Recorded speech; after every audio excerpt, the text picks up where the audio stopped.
Uber and Lyft driver, first of all, can afford 2 security personnel to be here with you yesterday and today?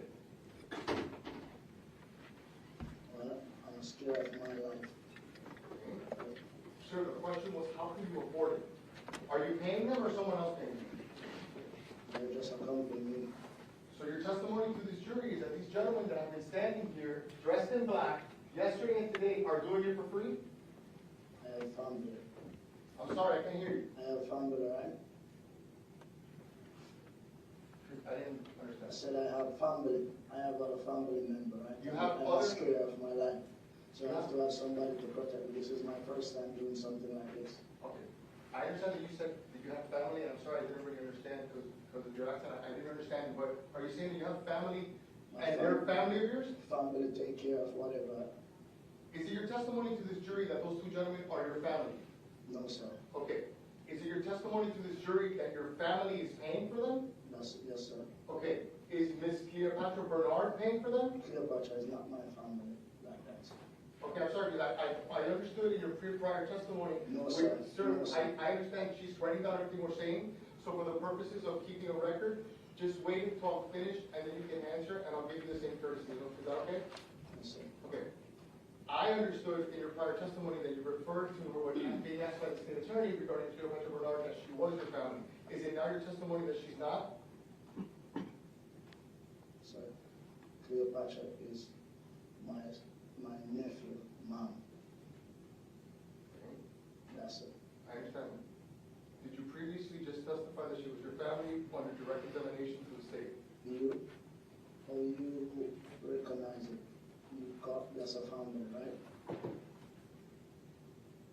I'm sorry, sir. My question was, on direct, did you refer to Cleopatra Bernard as your family? Yes or no? Cleopatra is my brother, my brother, baby mom, sir. I understand that. Did you just refer to her as your family on direct examination? Judge asked an answer. I'll move on, Judge. Is it your testimony under oath that Cleopatra Bernard is not paying for those 2 individuals back there? I don't know if that's right. Cleopatra did not ask no one to security for security purposes. You don't know. Cleopatra don't ask nobody to secure me to come here, sir. Okay. I believe that you testified that Cleopatra had not, and that's now morphed into I don't know. So please, for clarity, which is it? Do you know or no? I said Cleopatra did not get a security from me because I don't in contact with Cleopatra. Okay, so tell me and tell this jury who paid for those 2 security personnel to be back there. So I said I have family members. Other family members, I'm scared of my life. So other family member come together and get someone to accompany me here. I understand that you have family and you're saying in a general term that your family came together. But who paid these 2 Sir, individuals? I said Judge, family I'm members. going to object to this line of question. It's asked and answered multiple times now. Okay, so I'll move on. I'll move on. Okay, so you testified that you don't have any law enforcement training, correct? Correct? No, sir. Okay, you've never shot a gun? No, sir. Okay, could you explain to this jury why it is that you have more security coming in here to testify in court than X had the day that he was going to take $250,000 out of the bank? Could you explain Objection, that? argumentative. Sustained.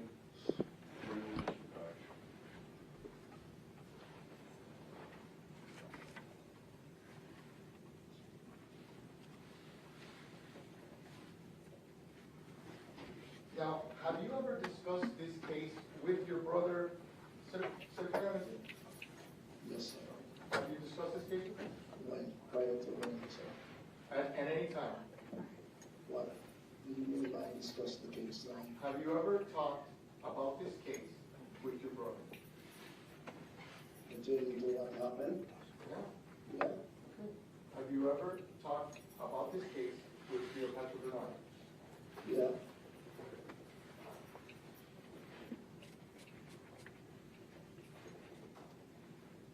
Now, I see that you came here with your attorney, Michael Enton. Is that correct? Yes, sir. Okay. Is Cleopatra Bernard paying for your attorney? I pay for my attorney, sir. You pay for your own attorney? Is that what you're saying? So, I family member, I tell you that already. I have family member who have to still stand up for me, right? I have a father, I have a brother, I have multiple brothers here. I have cousin, I have other family members here. I have a wife here. So, my question, and I'm sorry, I'm gonna repeat it again, I'm not trying to be duplicitous. My question was directly, is Cleopatra Bernard paying for your insurance attorney, Michael Anthony? No, sir. Okay. Who is paying for your attorney, Michael Anthony? Sir, I have family member that come together and help me to do my thing with what I earn to as well. So the same general answer as to who paid for your security is the same general anonymous answer that who paid for your attorney? I have family Objection, members Judge, of the argumentative. Sustained, move along. So,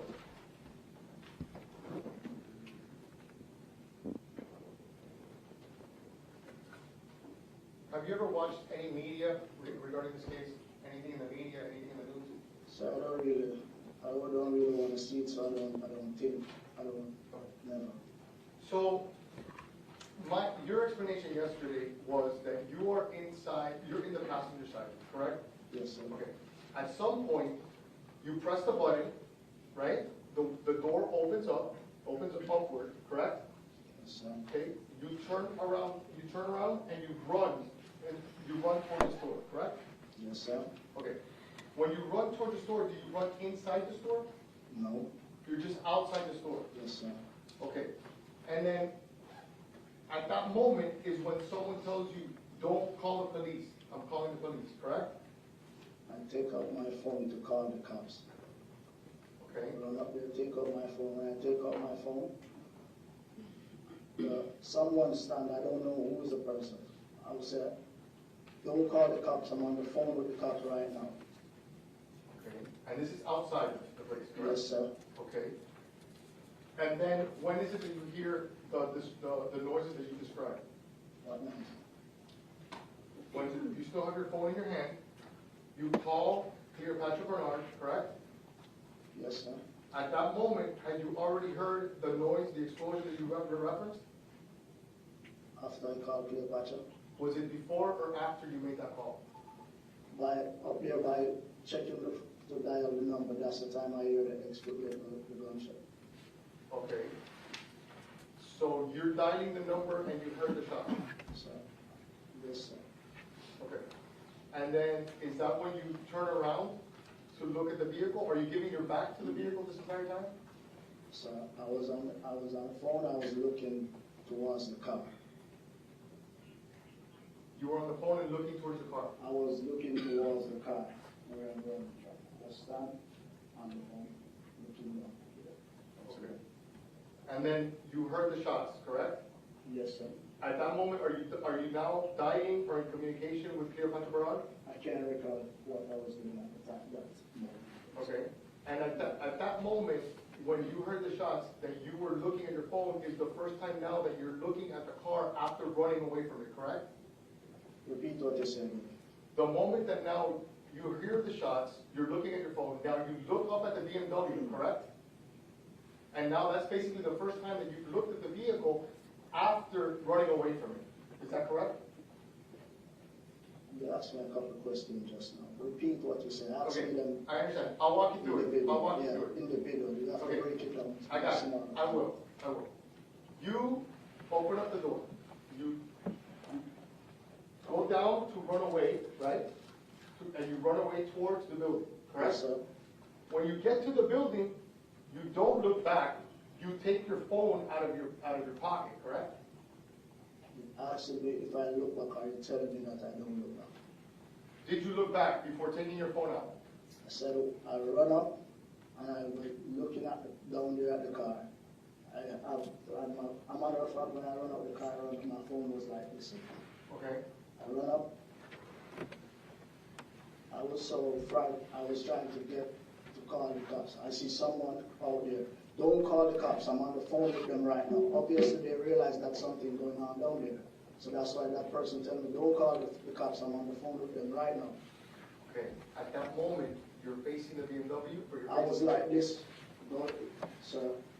Like the cars there, I was like this. I was still trying to see what's going on down there Okay. while I'm, yeah. And when you heard the explosions, were you focused on your phone? I can't recall what I was doing at the time. Okay. And it was after the explosions that you looked, that you saw someone going in the vehicle? So when I up there, when I was up there, the taller guy leave from my side and go around to X side. The shorter one went through my door. And that, you viewed that after you heard the explosions? I hear the explosion while the taller guy went around to X side. That's the time I hear the explosion. When the taller guy go to X side, the shorter one back inside the car, because I was actually looking what's going on down there while I'm up there. Okay, so, forgive me if I'm wrong, but now you're saying that you were looking at the BMW when you heard the explosions, as opposed to looking at your phone when you heard the explosions. So which is? So I was looking at the vehicle when I see the taller guy run to the car, down into the car, the shorter one go through the door that I come out through. And while that was happening is when you heard the explosions, correct?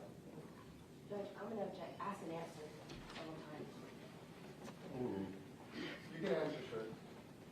When you're looking at the BMW and you're looking at what you've just described, then going into the car, you're looking at it and you hear the explosion. I should have went there at the car, that's the time I heard the explosion. I'm sorry? When they were in the car, I heard the explosion. And you were looking at the car when you heard the explosion, correct? I was looking down there at the car. So. Okay.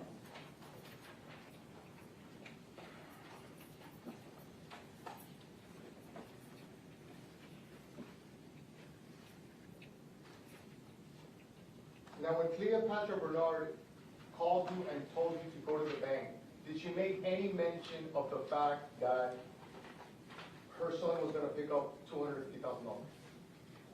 No, sir, I didn't know about nothing, sir. Did you know he was going to pick up cash at all? I don't know what I was going to do. Cleopatra called me. I didn't know what he was going to do.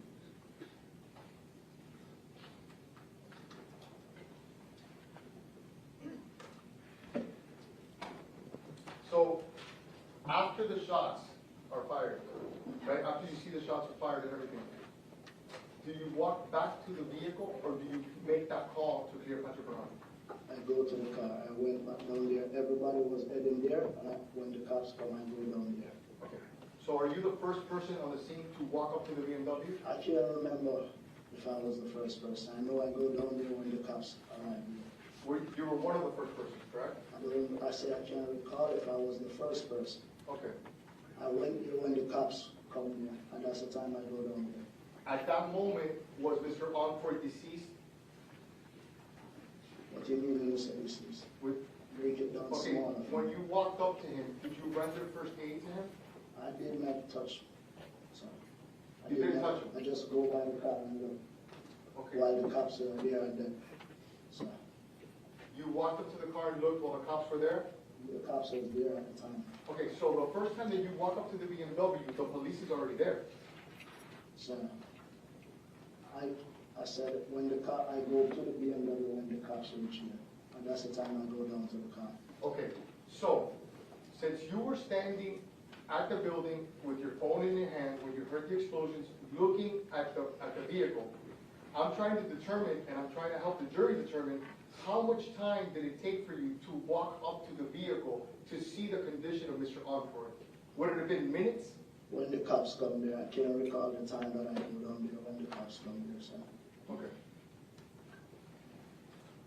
So you would agree with me that a significant time passed from the time that you heard the shots, standing there with your phone, to the time that you walked up to the vehicle, correct? I don't know the time. I can't recall. I go there when the cops was there.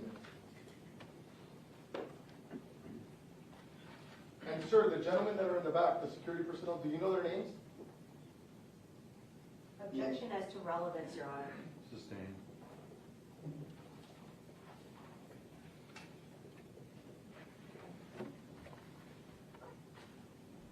Once the police arrived, that you walk up to the vehicle, right? Yes, sir. Was there an individual there that was not police filming?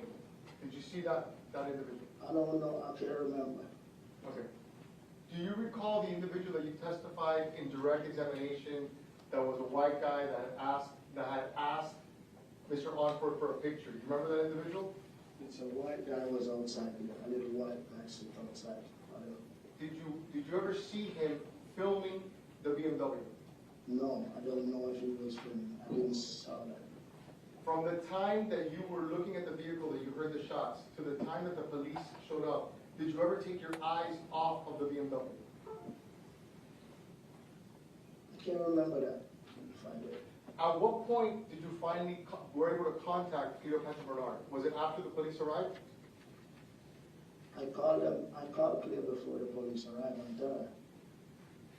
You called her before the police arrived? Yeah, Okay, so it would have been between the time that you heard the shots, between the time that you heard the shots looking at the car, right? The Dodge drives away, and before you walk over to the vehicle to see the condition of Mr. Onfroy, you called Cleopatra Bernard, is that I correct? said I called Cleo before the cops arrived. I understand that. And it was only until the cops arrived that you walked up to the BMW. So I'm just trying to determine, sir, give me a moment, that you sat there, made the phone call before walking up to the vehicle to see the condition of Mr. Onfroy. Is that correct? I called Cleo before I go to the vehicle. No further questions. Cross-examination on behalf of Mr. Bori. Yes, Your Honor. Good morning, Mr. Carr. Good morning. You indicated that you came to the U.S. in 2015, is that correct? Yes, sir. Yes, ma'am. And that was 3 years before this incident? Yes, ma'am. Why did you decide to come to the U.S.? Because I married my wife. Okay, and she was a citizen? Yes, ma'am. Okay. You indicated on direct that you were Mr. Onfroy's step-uncle, is that correct? I'm the uncle of his younger brother. Okay. And you indicated that you're close with Ms. Bernard. Yeah, as my nephew, mom. Okay. And you would do favors for her when she asked? If I was wrong? Favors? You would do favors for her? Yeah. Okay. I'm not trying to trick you. You would cook for her? She ordered something for her. I cook at the shop, and she would come and pick it up, as well as if she's doing something, she asks me to drop it off, and I drop it and I move back again. That's it. Okay. And when you say you move back again, you wouldn't stay and spend time with her? No, I go back to work or I go back to my house. So when Ms. Bernard would ask you to cook or run errands or do something for Mr. Onfroy, you would do it and then go back to work? I do errands for Mr. Anfried more than I tell if they ask me to cook, if they order some food from the shop, I cook it and take it there if they are doing something and they can come and pick it up. So you would agree with me that you're closer to Ms. Bernard than you were to Mr. Onfroy? If that's what you see, that's because she's the one who ordered the food. I don't even have a number for Mr. Anfried. Okay. So you would agree that you had a number for Ms. Bernard? If I'm what? You had the phone number for Ms. Bernard? Yeah, she would call me. Okay, and you just said that you did not have the phone number for Mr. Onfroy? I don't have a phone number for Anfried. Okay. Did you ever hang out with Mr. Onfroy? No, ma'am. Okay. Did you ever hang out with Ms. Bernard? As if she come by with his son or something like that, that's it. Okay, so again, you would agree that you're closer with Ms. Bernard? Because she would bring the son around. Is that a yes? I would drop off the son to him or something. Okay, so would you agree that you were closer to Ms. Bernard than you were to Mr. Onfroy? Well, you can say that then. Yes? Yes or no? Yeah, you can say that. Okay, thank you. I want to move to the date of the incident, June 18, 2018, okay? Yes, ma'am. You indicated that Ms. Bernard called you and asked you to accompany Mr. Onfroy, correct? Yes, ma'am. And when she called you, you did not know where you were going. No, ma'am. And in fact, you didn't know where you were going until you got to the Bank of America. Actually, when I got there, I realized where I'm going by getting there. Because even when I go to the bank, I don't know where I was going. Okay, I just want to clarify what you said so I make sure I understand you, okay? Yes, ma'am. When you got to the bank, you still didn't know that you were going to Riva? No, ma'am. Okay. Well, when you got to the bank, you knew that you were at Bank of America. I knew I was right. What? When you arrived at the bank, you knew that you were at the bank, correct? Yes, ma'am. Okay. Did you know why you were at the bank? Actually, when Cleo take me to the bank, he told me, when he put it, he said, Jassa is here. This is where I'm going to meet him. Okay. And you indicated that you stayed outside of the bank, is that correct? I think I was outside the bank. Okay, so you're not sure if you went inside? I was outside the bank at one point. Okay, at one point. So did you ever go inside? And I can't remember if I did go inside. I know I was outside standing. Okay, and the bank was in Coconut Creek, correct? Yes, let's go back over there. I'm asking you. I don't, Mom, I come here like 3 years. I don't know the place like that time when I come here because I just go from work to home. Okay, so you're not sure? I already, yesterday I explained that to Okay. the Do you know where Mr. Omfroy was residing at the time? What city? That's the thing, I didn't even know the city like that. I told you yesterday I don't know the city like that. I just come here 3 years. I just go from work to home. Did Mr. Omfroy live in the same city that you lived in? Mom, I said, I did not know the place like that. I didn't know where he lived like that. I don't know the city like that that you're telling me about. Okay, so Asking you're- me about. I didn't mean to cut you off. Go ahead. I said I didn't know the place like that at the time. Okay. So you're not sure if Mr. Omfroy lived in Parkland like you did? That's Parkland over there. I'm asking you. I said I don't know how far. Okay. All right. Okay. Back home in Jamaica, let me tell you, back home in Jamaica, you had a place called Linstead here. The whole of Brown back to where they say Davies, Linstead. So that's why I came tell you that. Here I realized that you walk around there, but you go over the next street is a different city. So I can't, I'm just trying to get to know the place even now. Okay, let me ask you this way. How far was Mr. Omfroy's house from the bank? In minutes. I didn't go into his house. Okay, how far was it from your house? I can't even tell you how far it was. Just Can you guesstimate? Was it 5 minutes, 10 minutes? my house is there now. Maybe like about 5 minutes away from where I live. Okay. And just to be clear, at the time you lived in Parkland, correct? Yes, ma'am. Okay, so the bank was about 5 minutes away from Parkland. Maybe that bank, maybe more than 5 minutes away. Where I Okay. see right now. Okay.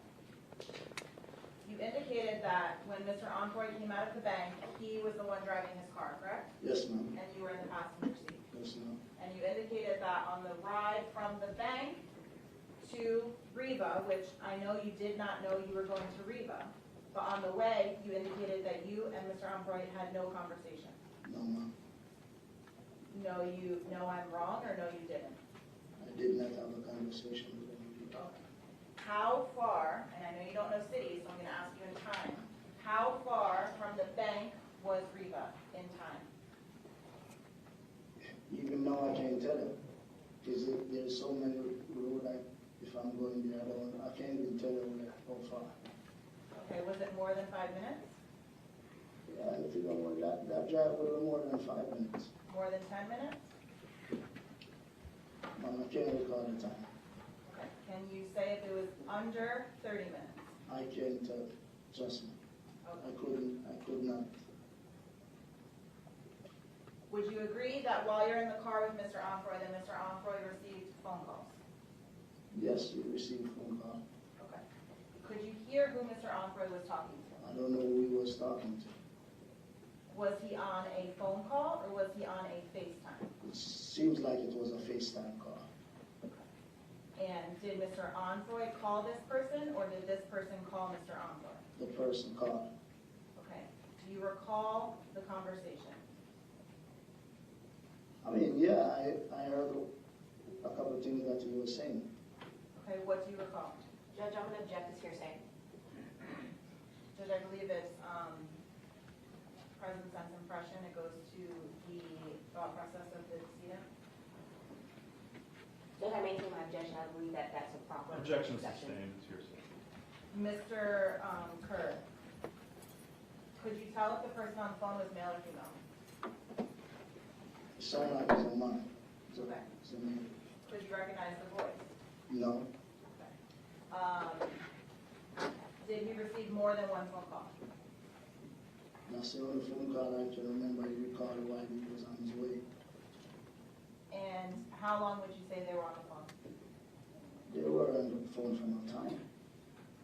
Not a long time? No, Okay. So you get to Riva, correct? yes, ma'am. And this is the first time you know that you're going to Riva when you get there? Repeat what you said just now. When you arrive at Riva, is that when you realize that that's where you were going? Yes, ma'am. Okay. And when you get there, you go inside with Mr. Omroy, correct? Yes, ma'am. Okay. And you're inside the store for some time, correct? Yes, ma'am.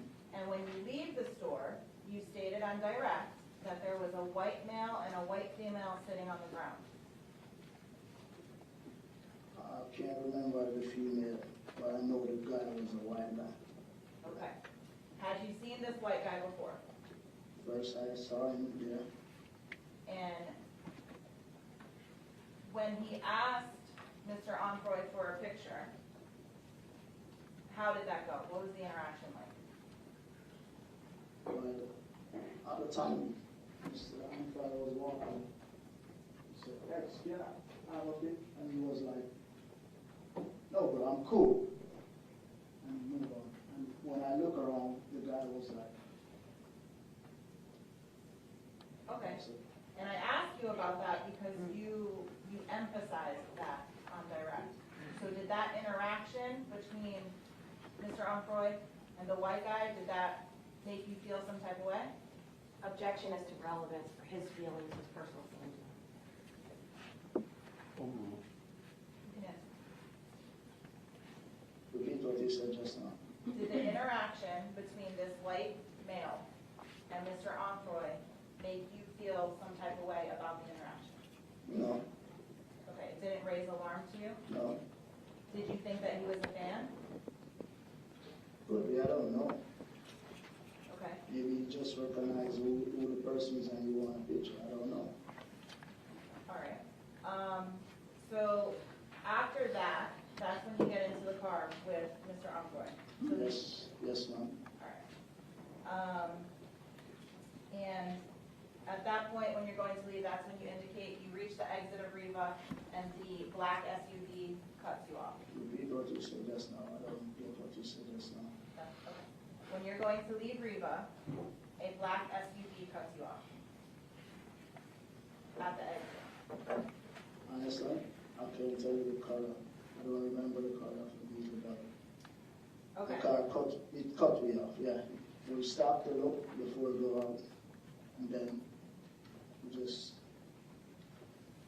stopped and then the two men jumped off. So forget the color, but you would agree at that point, that's when the SUV comes up. And you indicated on direct, you could not tell who was driving, correct? No, You couldn't tell how many people were in the car? no, You couldn't tell if there were 2 people in the car? no, You couldn't tell if there were 3 people in the car? no, You couldn't tell if there were 4 people in the car? no, ma'am. You indicated that 2 individuals jumped out of the passenger side of the SUV, correct? Yes, ma'am. One in the one in the front seat passenger and one in the back seat passenger. I know they jumped out the side. The two were on that side, they jumped out from. Okay, but you would agree one from the front and one from the back? You could say that. I don't want to say that, I'm asking you. They jumped from the two were on the side. Okay. And you indicated on direct that you could not see their faces, correct? No, Okay. You couldn't even tell if they were white, black, Asian? they were black. Yesterday you indicated that you couldn't know that. Now you can tell that they were black? They were black. How do you know that? them jump when they jump out of the car. Okay, what did you see on them that made you aware that they were black? I mean, when they jump out, based upon how they come out, I see the complexion line. I'm asking you specifically, what part of their body did you see that made you aware that they were black? I mean, the one that they hold the gun, I can see here. You're pointing, and for the record, I just need to clarify what you're pointing at. The hand section. Hands? Yeah. Okay. You said the one with the gun. Which, describe that further for me. The tall one that come would point the gun here. Okay. You could see his hands. Yeah. Okay. Could you see anything else on his body? I can't recognize. I could see anything else at the time. Okay. Anything distinguishing about the hands? Until it's just the color that I see. Okay. And the other individual, how could you tell that that person was black? I was just focusing on how we come by X, and I was just like, you know. Okay, so again, what part of that person's body could you see that made you aware that he was black? When he come to the car, and he was like, give me the effing chain. I see his shoulders, and while I'm still glancing both sides, and Okay, so again, you saw his hands.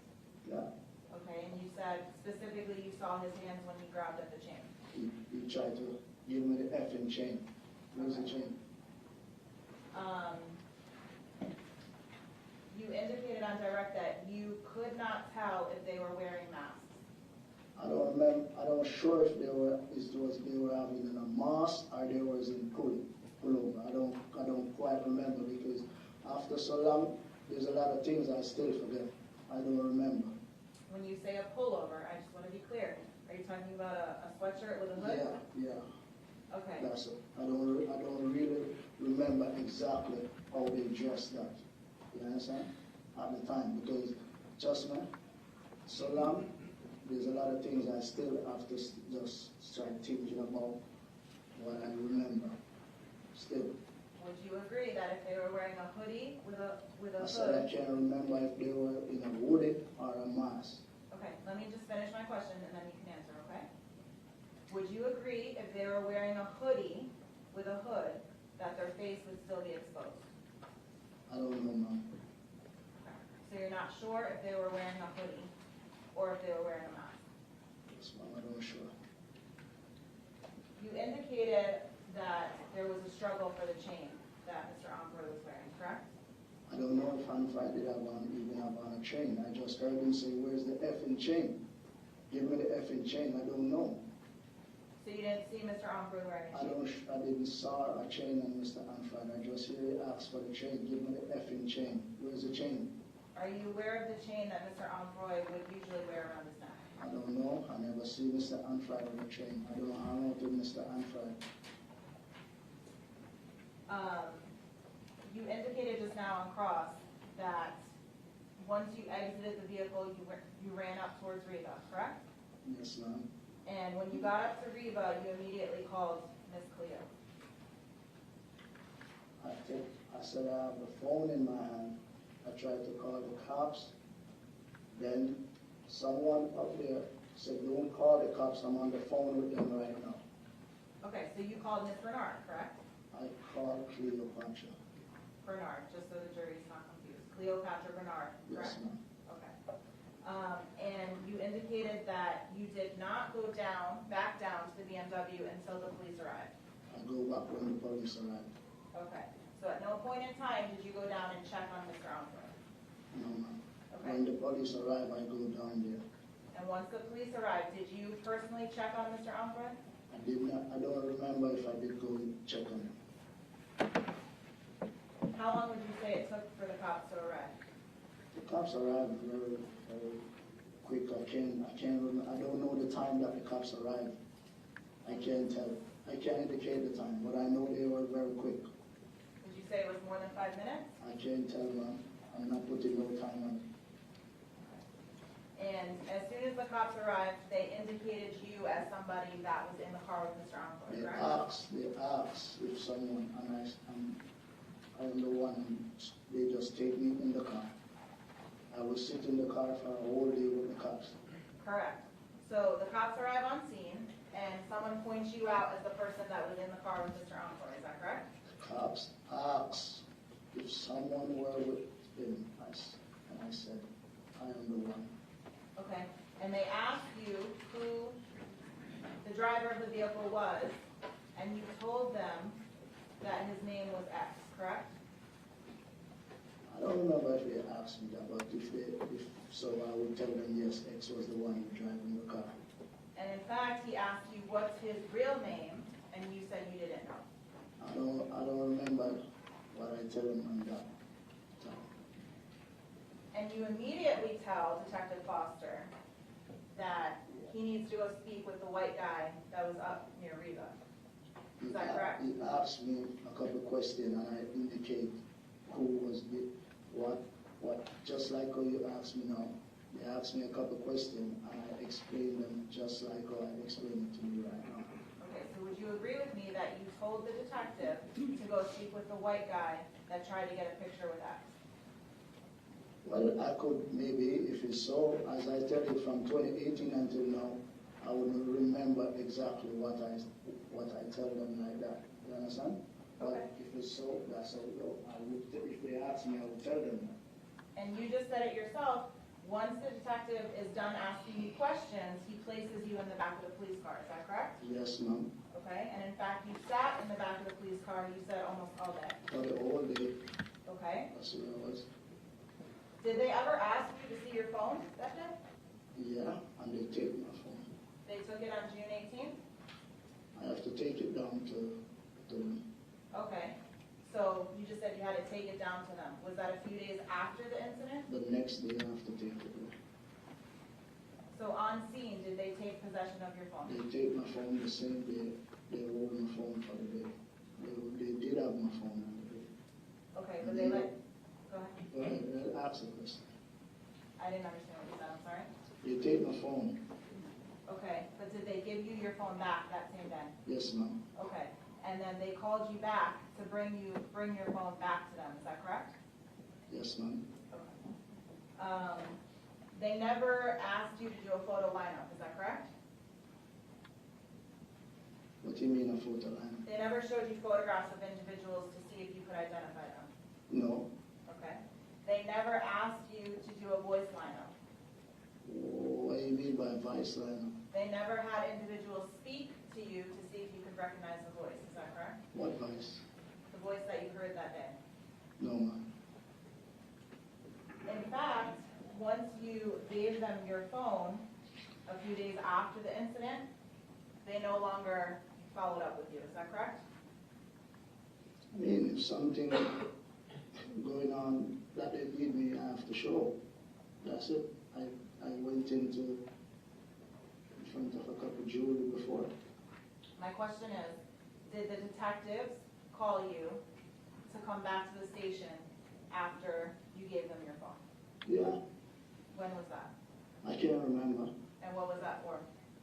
The same thing that I tell you about with the jewelry that I meet up with. Okay, so are you speaking about the grand jury? Judge, I'm gonna object as it's not relevant and there's, Move along. Judge, I'm not getting into the grand jury. Move along. Mr. Kerr, did you ever have to go back to the station to help the detectives try to solve this case? No, ma'am, not what I can recall. I don't remember that. Okay, so after the day of the incident, they never asked you specific questions to help solve this case? They take my phone. Other than that? I can't remember that. One moment, Your Honor.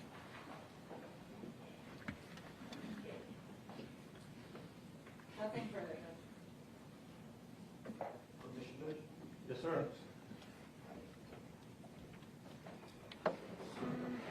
Still no. Good morning, Mr. Kerr. Good morning. Mr. Kerr, I only have a few questions for you. You've been very clear in terms of how you could tell these were dark-skinned individuals you believe were black men, correct? Yes, sir. And we've isolated it that the way you were sure of that was you saw the hands of both individuals, correct? Yes, sir.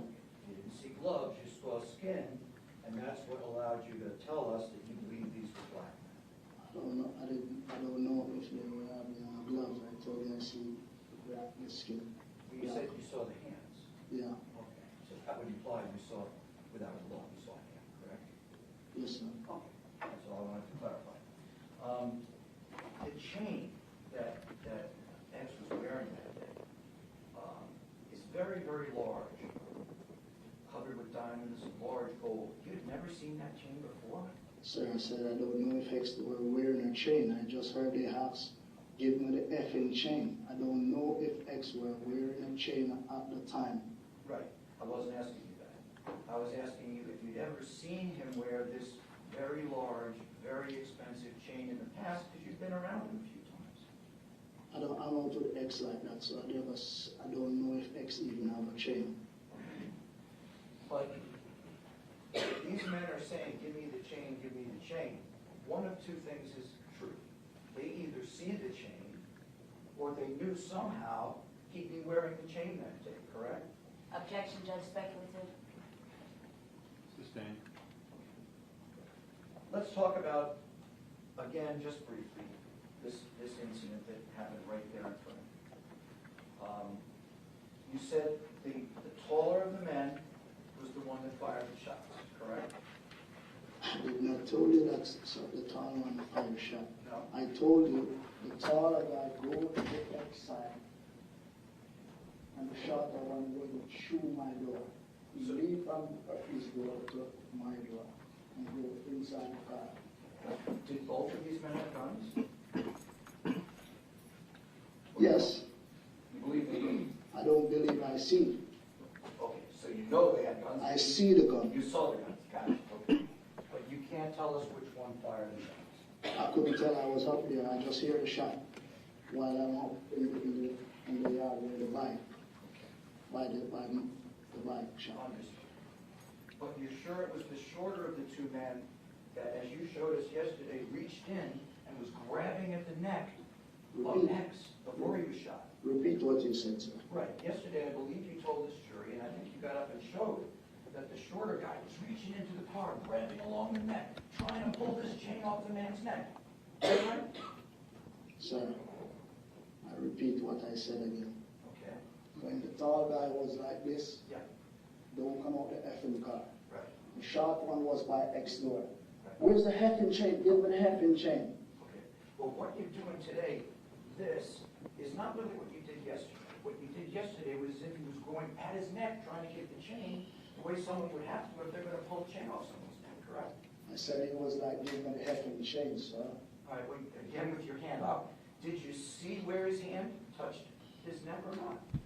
Sir, he was digging inside. Give me the effing chain. Digging inside at his neck to pull the chain off, sir, correct? But that's what you said yesterday. I'm not trying to twist your words. If Sir. you were wrong yesterday, let the jury know. That's what you appeared to tell us It was yesterday. like, give me the effing chain. Where's the chain? Where's the chain? Give me the effing chain. What you just did with your neck. And again, for the record, I need to make it clear, because, this is taken down by a court reporter.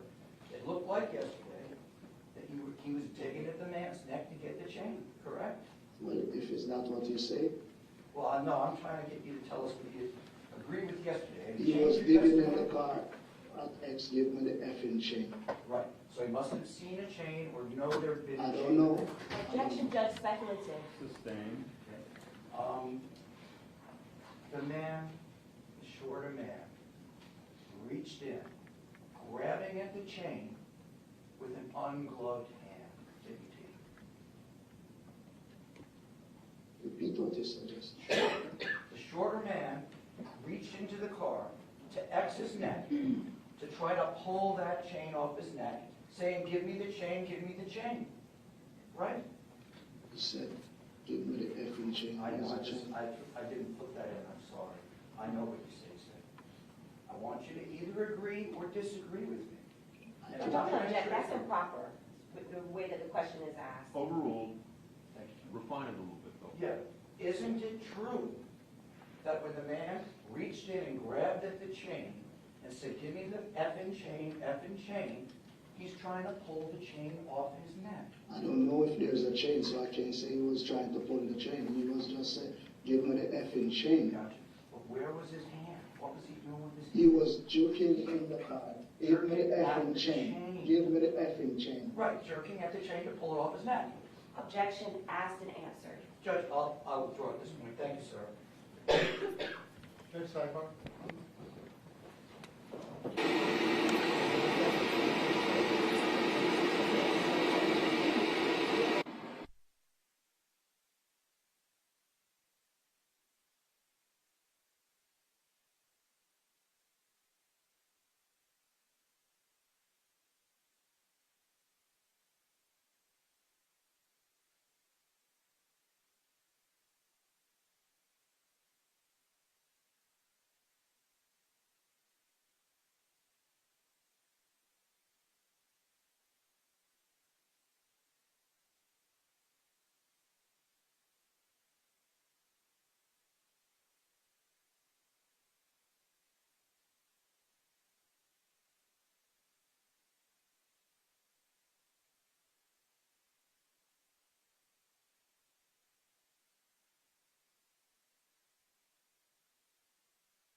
Mr. Ramirez a couple of times, and you were about the motion that the shorter gunman was doing towards X when he was in the car. You were just asked about that. You recall? Yes? Remember just now the questions from the last attorney, Mr. Ramirez, was asking you about the motion that was being done by the shorter gunman. Do you recall that conversation just now? Yeah. Okay. And you continued to do a motion with, I believe it was your right hand. Almost like you referred to it as like a jerking or juking motion. Did the gunman have the gun in his hand? Is that what you're motioning? He had the gun in his hand. Okay. So all of the questions regarding if there was any grabbing at the chain, you don't know because the gun, the firearm that that shorter person had was in his hand in the victim's face, correct? There's exception to leading us on the question. Overruled, I'm gonna give a little leeway to apparently. So as I say, the firearm that you're referring to, that the shorter gunman had, was being pointed in the victim's face as he was saying, give me the fucking chain, correct? Yes, ma'am. No further questions. Brief opportunity to cross on that issue.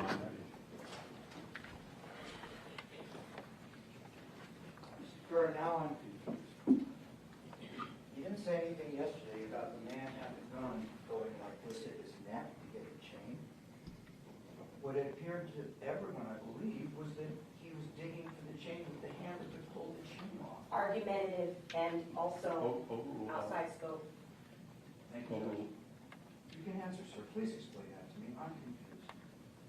He was jamming at him, so, Right, with which hand? with the gun. He will get the Gun? chain. Okay. So what's he doing with the other hand that doesn't have a gun? So I don't know, but I saw, I told you what I see just now.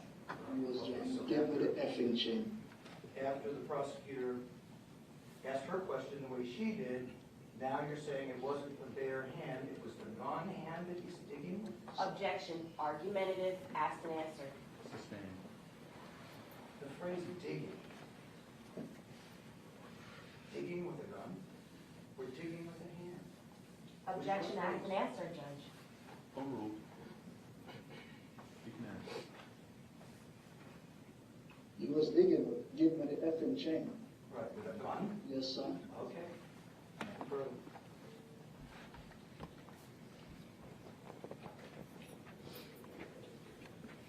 Thank you. You are excused. Please do not discuss your testimony with any other witness. So I can go home now, sir. You can go home. Okay.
28-minute spliced surveillance video from Riva Motorsports. And the state is indicating it intends to introduce this piece of evidence through Robert Allen. On behalf of Mr. Bori, I have 2 objections to that. One, first, is that over half of the camera angles and views from this 28-minute video are not of Mr. Allen. They don't include Mr. Allen. Mr. Allen isn't in the scene, and so there is no way that Mr. Allen can authenticate the entirety of the 28 minutes that are on this disc. He could probably authenticate parts that he's in, but at least half of this video he is not in, and so we have an objection as to authentication. My second objection pertains to my motion in limine. I moved in limine that the state should be prohibited from introducing just edited portions of the disc as opposed to the entire disc, and then they can play whatever edited portions that they want. All that we have been provided, and that it appears that the state intends to introduce, is my exact fear, is edited portions. And so, based on the court's ruling and the motion in limine, we object to those grounds. Jordan, on behalf of Mr. Newsom, on behalf of the state. Jordan, as well. Okay. Couple of things. First of all, with respect to authentication, certainly there's nothing in the rules that say the person has to actually be in a photograph to authenticate a photograph or a video or anything else. The person has to be familiar enough with the time and place depicted to say that this is a fair and accurate representation. So if the witness is going to say, I was there, that's how it appeared that day, then that is going to be sufficient for an authentication. There's nothing that requires the person to say, I was standing at that vantage point for the entire 28 minutes. They could say, I was there, I saw something, it's fair and accurate representation. So if he has viewed this and he can make that representation, then that would be sufficient for this court for authentication with your objection noted and preserved. But may I respond to that issue, yes. Judge? For example, this video starts before Mr. Allen even arrives. And it has video of Mr. Onfroy, Mr. Kerr walking around. There is Mr. Allen isn't even there. So there is absolutely no way that Mr. Allen could authenticate actions that occurred prior to him even arriving. And second, there's multiple, again, video angles, for example, of things that are occurring inside the store regarding Mr. Onfroy and Mr. Kerr, while Mr. Allen is sitting in the van outside the store. So there's absolutely no way that he could authenticate what is going on inside the store while he's in his van outside. So I understand what the court is saying, but the response is there's no way that he can authenticate items that he was temporally not even at Riva for, and in other instances isn't even in the building for when there's video going on inside the building. Okay, so what Mr. Kimmock is referring to, there are portions, for example, where Mr. Allen and Mr. Williams enter Riva. They then cross paths with the victim and Mr. Kerr. They go to another portion of the store, and then at some point they leave or exit before or after the victim. What Mr. Kimmock is saying would mean that the state would have to take frame by frame and say, okay, now that you've left the building, can you authenticate the part where the victim is still there? We believe, under the rules of evidence, that this particular witness can properly authenticate and say that, for example, the parking lot, when he saw the victim, when he passed literally feet from him, closer to him, almost as close to him as I am to Mr. Kimmock, when he was in the building that day, and everything that he saw that day is a fair and accurate represent what he recalls, and he can say yes. So I think that satisfies his authentication and foundation to be able to say that, whether or not it's from one camera angle or next. okay, so here's the court's ruling on this. Assuming that he indicates that he has viewed this before and that to him it appears to be a fair and accurate representation of what he saw that day, I will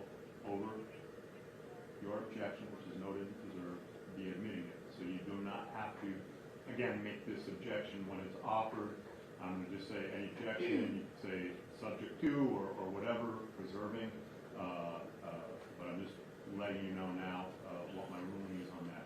Nothing in my ruling means that on cross-examination, you can't ask him about, well, you weren't there, you didn't see that, and you can challenge that. I'm saying a sufficient ground has been laid in order for the admissibility.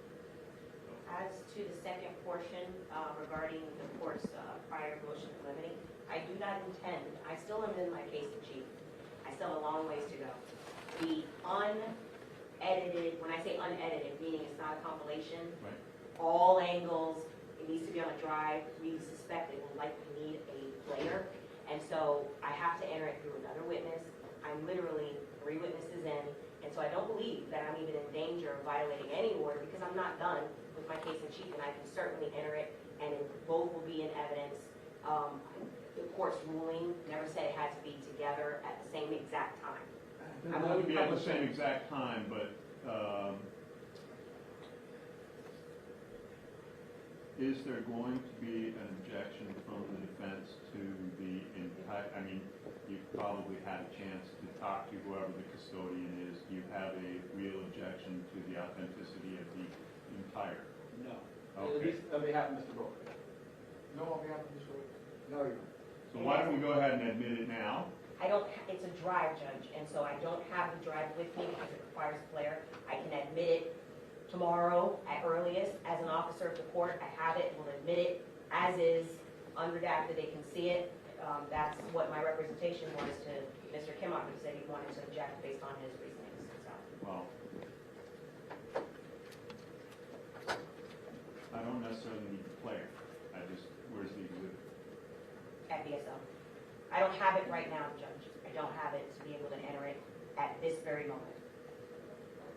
If they don't have an objection, I'm asking the court then, I mean, I'm not saying it sarcastically, but is there harm now versus in the morning where likely this witness will still be It on would the be stand? nicer if I had it here, I could put a sticker on it and all that sort of thing, but again,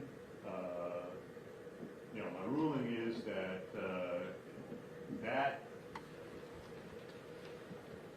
the entire uncut, unput together portion of it is the exhibit.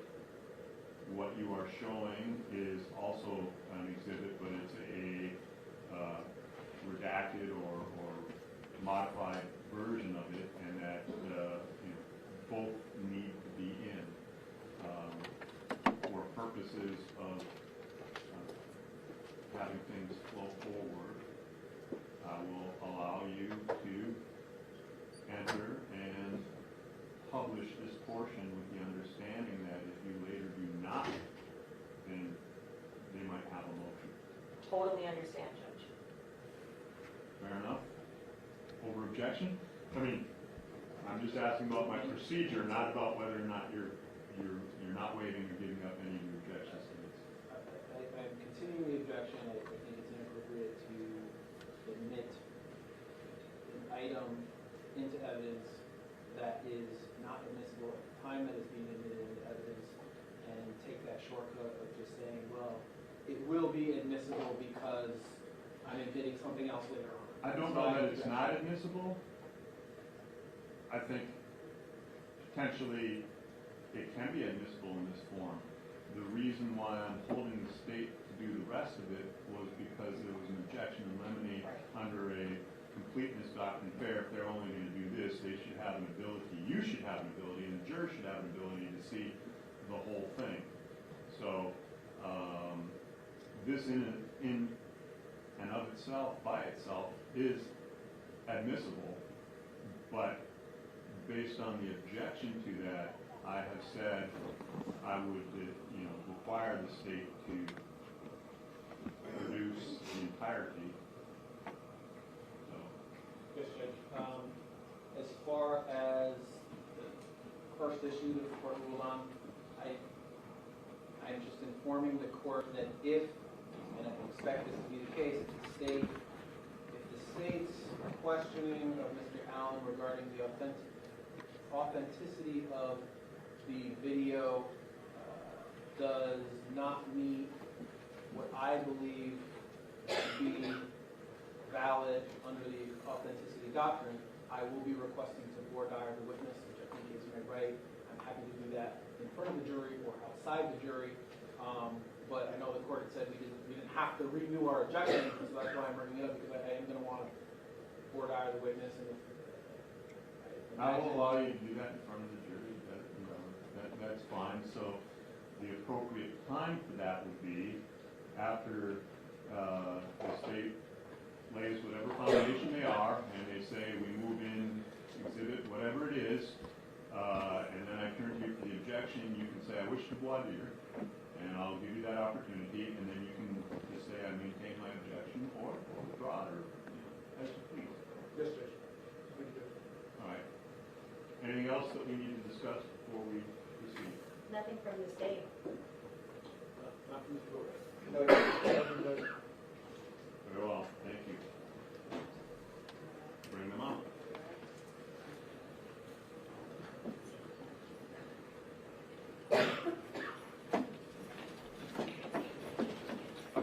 All right, for the hearing, please.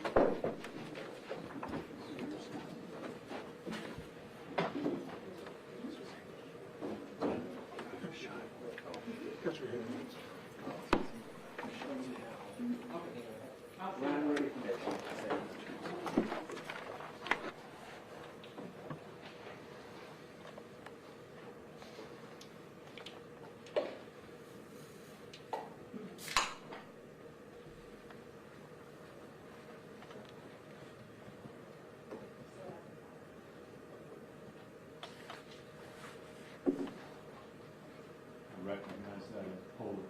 Yep. Cranberry line. My wife likes that very much. Shelf was the black sugar. That's also good flavor.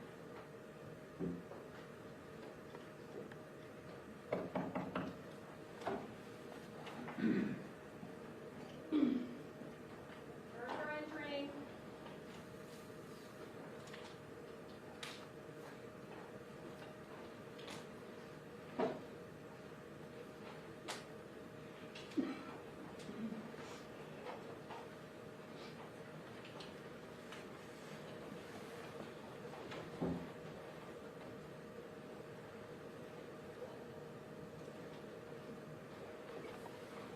Parties may be seated. Court will come to order. The parties are present. The jurors are present. Ladies and gentlemen, welcome back.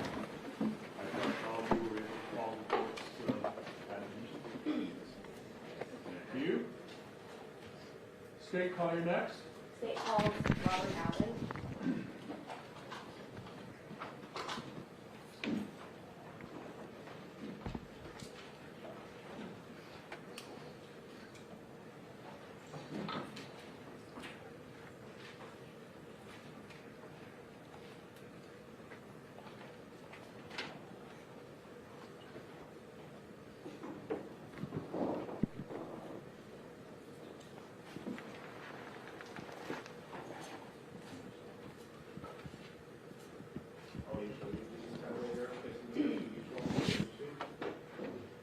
Raise your right hand and be sworn. Do you solemnly swear to tell the truth, the whole truth, and nothing but the truth? Thank you. You may be seated.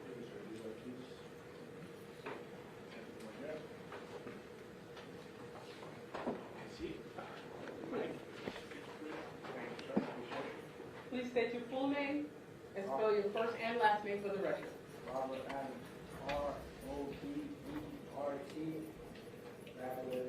A-L-L-E-N. You may inquire. Thank you.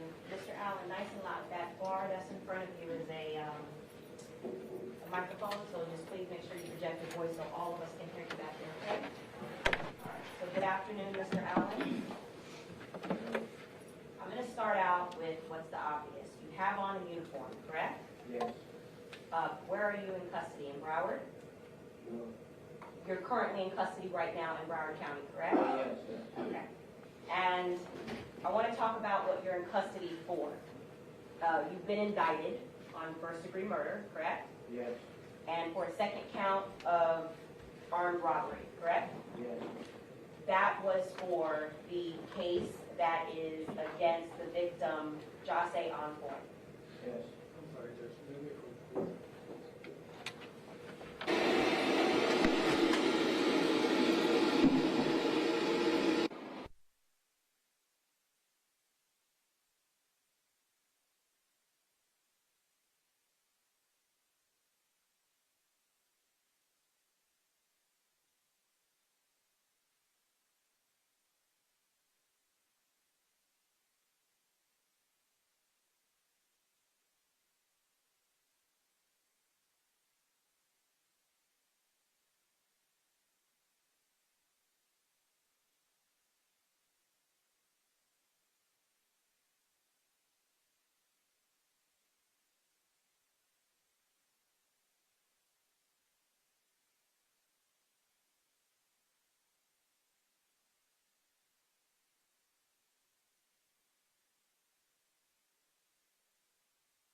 Okay, this is where we left off.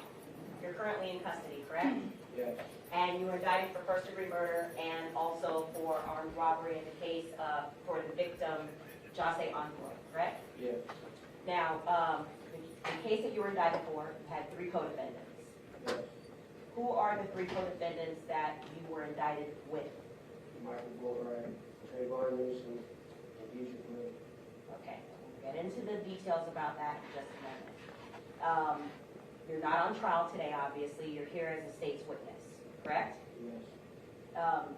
You have entered a guilty plea as to your involvement, correct? Yes. And as a result of that guilty plea, your charge was changed from first-degree murder to second-degree murder, correct? Yes. Now, I'm asking you open-endedly, have I, or Ms. Buckaloo, or any representative from the state offered you a sentence guaranteed that you're going to get as a result of your testimony today? No. Okay. Now, it's obvious you're testifying. You hope to be able to get a sentence that may allow you to see life outside of prison one day? Yes. Okay. But you don't know currently what you will be sentenced to, correct? Yes. As you are aware, is it possible that you could still receive life in prison? Yes. Now, have you been offered any beneficial or preferential treatment as a result of your pleading guilty? No. You currently are a convicted felon, correct? Yes. And you've been convicted in 2 separate cases. I believe there were 12 counts total for prior felonies. Yes. And that's not including what you pled guilty to for this case, but you have not been sentenced to, correct? Yes. All right. So let's talk a little bit about, we're going to talk a lot about why you were even indicted and what you know about the case, okay? First, I want to go down the line and have you identify who you remember is who from the defendants, okay? Please, do you see Michael Boatwright in this courtroom today? Yes. Okay, identify him by an article of clothing and where is he seated? He has a black suit with a gray turtleneck. He's sitting close to this one. Okay? And do you see Trayvon Newsom in this courtroom today? Yes. Where is he seated? And identify him by an article of his clothing. He's over there, probably in the middle of the table. He has a gray suit on. Okay? And do you see Dietrich Williams in this courtroom today? Yes. Identify him and where is he seated in this courtroom? And you can identify him please by an article of his clothing. He has a black suit. Far end of the table. All right, well, there's two people that have on a black suit. So give me a little bit more description as to the person that you're referring to as Williams. He has a gray tie. Okay, what race is he? Black. All right. Your Honor, please let the record identify, or please let the record reflect an in-court identification by this witness of Michael Boatwright. So noted. Please let the record reflect an in-court identification of this witness of Trayvon Newsom. So noted. Please let the record reflect an in-court identification of this witness of Dietrich Williams. So noted. Okay. Let's start with, who did you know the longest out of three defendants that are here today? G. How long did you know Dietrich for? Now, are you talking about 8 or 9 years from 2023, or are you talking about from 2018, which is the year we're going to talk most about? Okay. So at the time of 2018, you knew him for about 3 years? Just doing simple math? Okay, so how long? About 5 years. Okay. And were you, how good of friends were you? Give me an idea. Did you hang out often? Did you hang out several times a week? They're all right. Okay, so how often would you say that you hung out with Dietrich Williams? Almost every day. Almost every day. Now, Dietrich Williams is the name that you identified him by. Is he known by a nickname? Nice. What's his nickname? Check. Did he have another nickname regarding like what he did for a profession at that time? Objection being, Oh, You can answer. Tattoo mansion. Tattoo Man Chucky.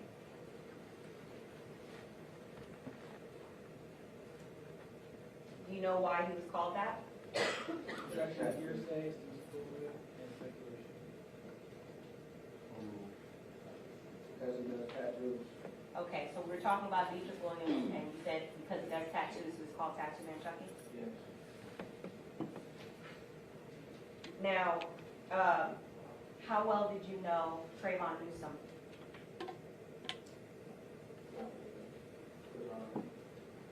You have to speak up. Remember that bar in front of you? Nice and loud, Mr. Allen. I know them well. Okay, back in 2018. How often did you see him, though? Almost every day. Now, why is that if you didn't know him that well? Was he staying with you at the time? Yes. Okay. And how long in 2018 was he living with you? So every month. Now, I'm saying 2 or 3 months in 2018.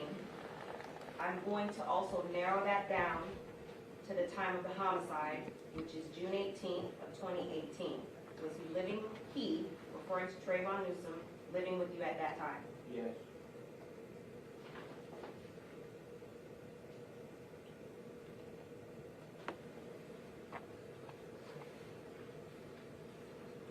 Okay, and by living, I'm asking you, he didn't have another residence, he was at your residence every day, slept there every day? Yes. Okay. Now, how about Michael, before I move on to Michael Boatwright, did Trayvon Newsom have a nickname that he went by? Trey. Okay. So sometimes he'd be referred to as Trey. Yes. All right. Now, Michael Boatwright. How well do you know Michael Boatwright? 2 years. From 2018 we're talking about? Yes.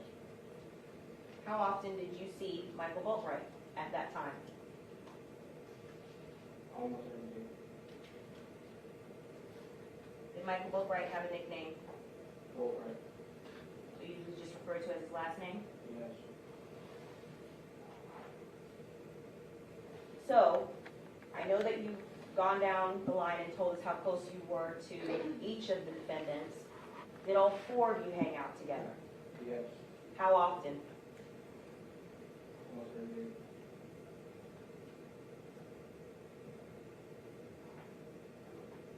And how long was this type of, I guess, friendship between the four of you where you hung out every day? 2 or 3 months. And this was during the time of the homicide of June 2018? Yes.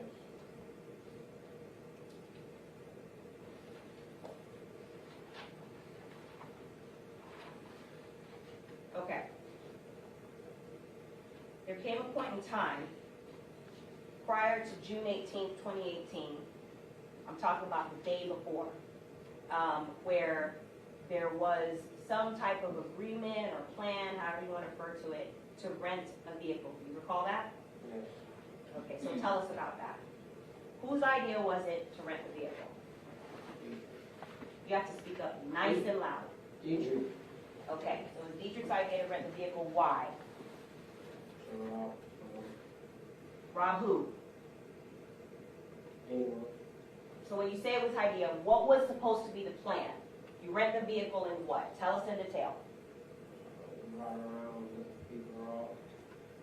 And when you say we, who's the we? Me, Michael, Trick, and Dietrich. The four of you. Yes. Was there supposed to be anybody else involved that you're aware of? No. Okay. So who was supposed to rent the vehicle on June 17th? This is the day before the homicide. Check the sister. Who is that? Tony Robinson. Had you met her before? Yes. And I'm talking about before June 17th, 2018. How long did you know her before that date? About 2 or 3 months. How often had you seen Tony Robinson before that date? Almost every other day. Who introduced you to Tony Robinson? Dietrich. And when he introduced you, how did he introduce her? Like, as what did he say, if anything, was the relationship to her? Objection to hearsay. Ooh. That was his sister, and she was on red car first. I'm sorry, I can't understand this. Speak nice and loud so that we can hear you all the way back here. That was his sister, and he was on the red car, and she was on the red car first. Okay. Do you know how she was supposed to rent the car? For example, was she supposed to go to like an Alamo or one of those places like Enterprise, or do you know how? Objection to hearsay. You may answer. Yeah, she goes to an app called Tour. Okay. Had you, or to your knowledge, any of the co-defendants ever used that app before? No. Okay, so this was the first time? As far as you know, using that app to rent a car, just in general? I was using it for like 2 or 3 months. Okay. Now, the app that she used, why was it that she was renting the car for the four of you? I'll ask you, breaking it down. Were you able to rent the car? No. Okay. And do you know why she was renting the car? If you don't know, it's okay. Objection to hearsay. Not really. Okay. There came a point in time where the car had to be picked up, as far as you know, correct? Yes. Who picked up the car? Me. Me and Michael Boatwright. Okay. And was there anybody else besides you and Michael Boatwright that picked up the car? Yes. Who? Tony Robinson. Where did you pick the car up from?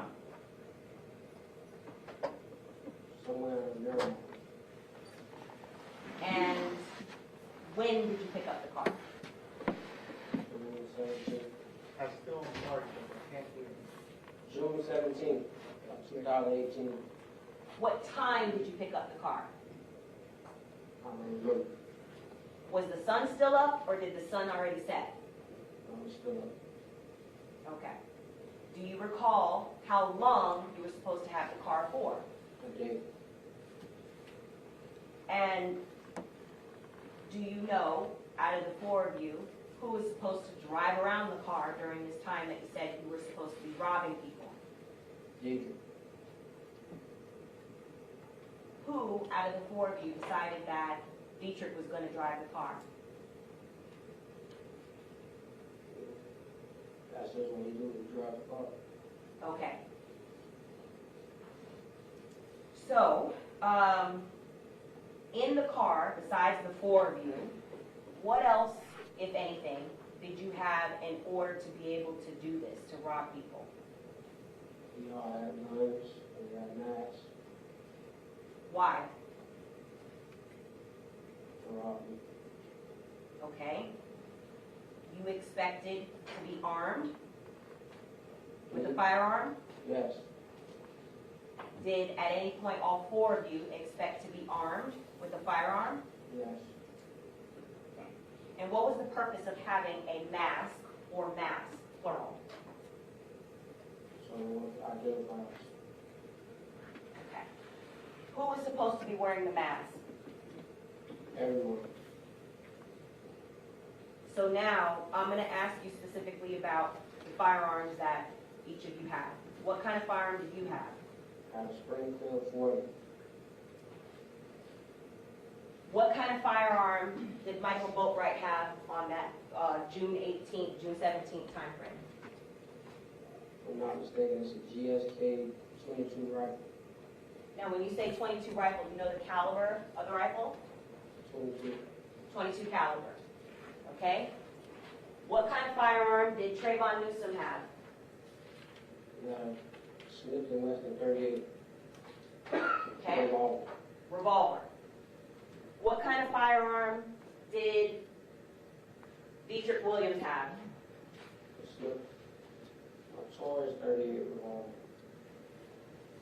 And was there anything that you recall that stood out, for example, about Dietrich Williams' 38 revolver firearm that he had? Yes. What? The hammer was gold and the trigger was gold. Okay. So it stood out for that reason because it was ornate? Yes. Now, let me take you to the morning of June 18th, 2018. Okay? You recall that day? Yes. Where did the four of you start that day?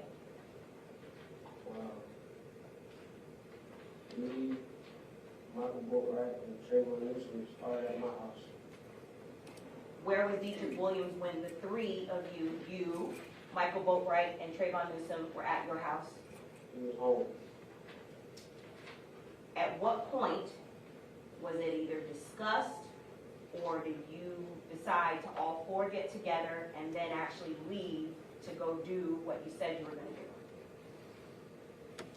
At what time? Yes. Maybe like 2 o'clock. Who initiated that conversation? Dietrich Williams. How did he initiate it? What we're doing today. You have to speak up nice and loud so that we can hear you all the way back here. Guys, what are we doing today and where are we going? And what did you understand that to be in reference to what he was saying? Or what area are we going to rob people? What did you say in response to Dietrich Williams initiating that conversation? It doesn't matter. What did Michael Boatwright say in response to Dietrich Williams initiating that conversation? Nothing. And what did Trayvon Newsom say in response to Dietrich Williams initiating that conversation? You can answer. Nothing. Okay. At some point, was this in person? Yes. So when all four of you were together and you said doesn't matter, how did you decide where you were going to go? We hadn't decided that. So at what point did you actually leave, the four of you, in that car? Chucky realized he didn't have any mask. Okay, so when you're saying Chucky, you're referring to also, you refer to him as Chucky sometimes, or Dietrich? Yes. Okay. And when you say he didn't have any mask, what did he need the mask for? To rob him. What kind of car was it that was rented through the tow app by Tony Robinson? Like a Dodge Journey. So after Dietrich Williams realizes that he doesn't have a mask to rob people, what did you guys decide to do? To go buy one. Where? Even Motorsport. Who drove to Reba Motorsports? Adrian. Okay, so Dietrich's driving in the front driver's seat. Who's in the front passenger seat? Michael Bori. Who is in the back passenger seat? Trayvon Newsom. And where were you seated? Behind Adrian Williams. When you're in the car on the way to Reba Motorsports, the firearms that you just detailed that everybody was in possession of, where were those firearms? In the car. Okay?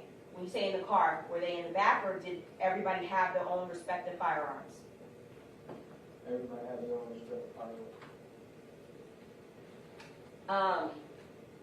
What time did you get to Reba Motorsports?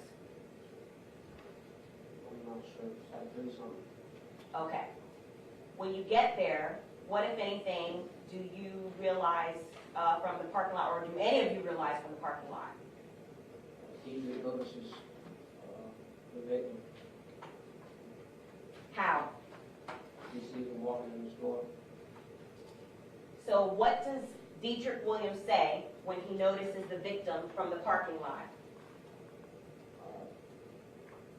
Hey, that's XXX. Did the three, you included, look up and see who he was referring to? Yes, he was already in the store. Okay, so I'll ask you one by one. What did you say in response to Dietrich Williams pointing out that XXX was walking into Reba Motorsports? Nothing.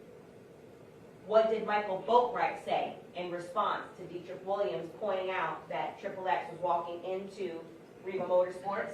Nothing. And what did Trayvon Newsom say in response to Dietrich Williams pointing out that XXX was walking into Reba Motorsports? Nothing. So what did Dietrich Williams say next? When we pulled up next to the car, What car? BMW, X car. How do you know that it was X's car? He just pulled it up with his phone. Okay. So Dietrich Williams was driving and intentionally pulled up next to XXX's car? Yes. And what does he do next with whatever it is that he pulled up on his phone? He showed that it's the same car. Where was he looking? What images were you looking at? If you said he showed us, from what? Instagram. Okay, do you know whose Instagram account it was? No. Do you recall what the Instagram photograph or what the image looked like? No. Okay. And what was the purpose of Dietrich Williams pointing out the car from Instagram? It was more than robbery. So at some point, he confirms that that's the car, and then what's said next?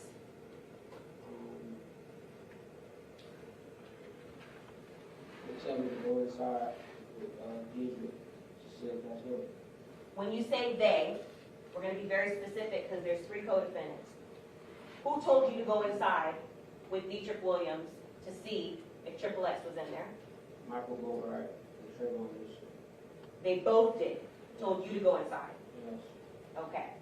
And do you know why, what was the purpose of them telling you to go inside versus all 4 of you going inside, or them just going inside themselves? Is that some speculation? No. Okay.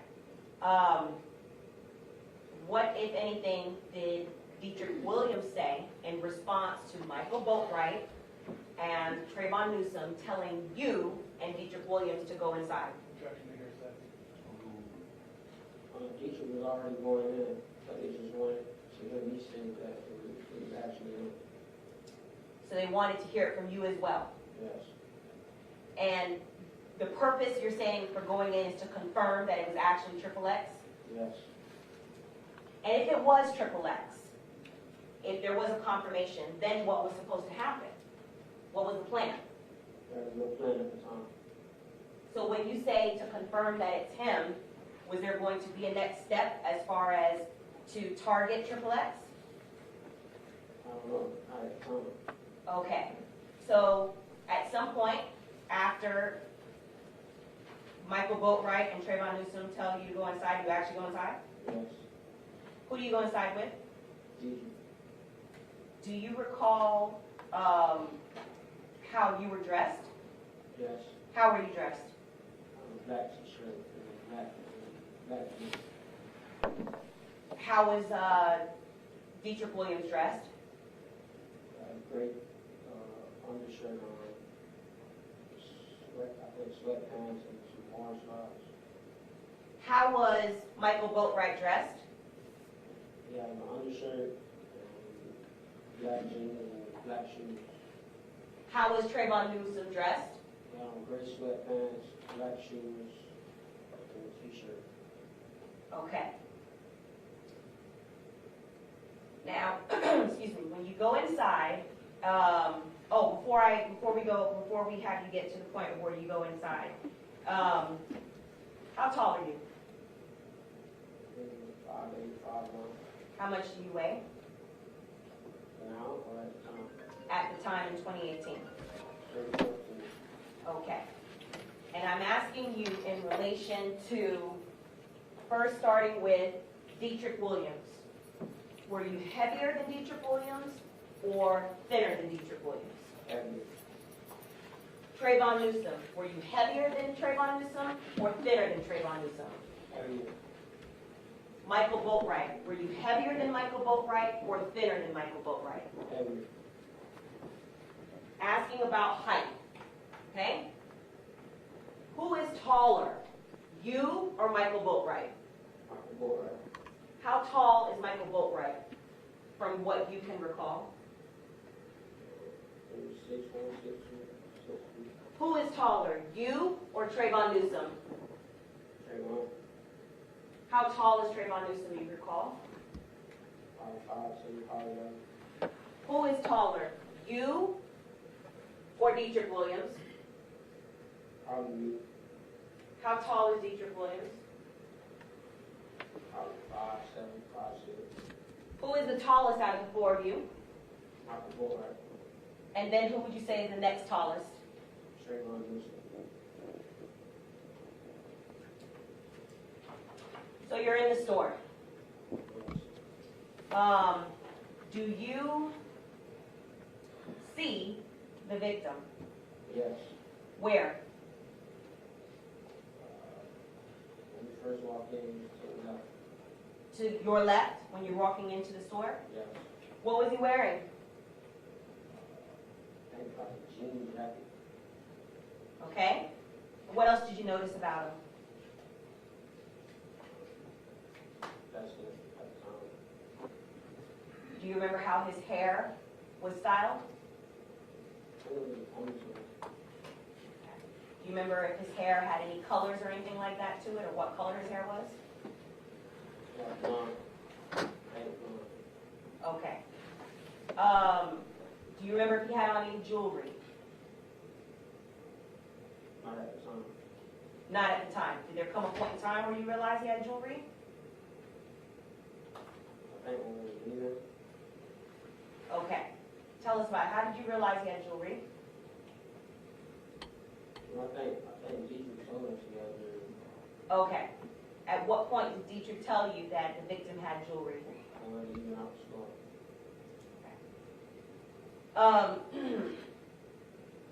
Did you see if the victim was with anyone? Yes. Who? Do you know the person? No. Can you identify what the person looked like? No. Do you know if the person was male or female? It was a male. Do you know what race the person was? Black.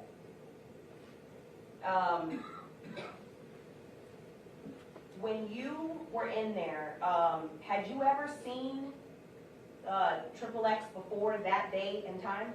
No. Do you know if Michael Boatwright was familiar with XXX? He didn't know.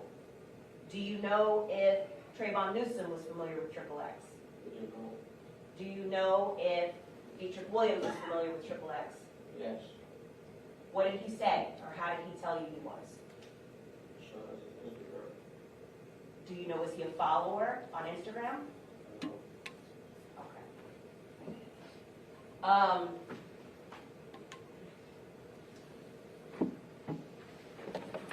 Besides Dietrich Williams first initiating the conversation about robbing XXX, was there anybody, and I mean anybody, whether it's somebody that, you know, we know personally or not, was there anybody else that brought up or was responsible for the four of you robbing XXX besides Dietrich Williams? No.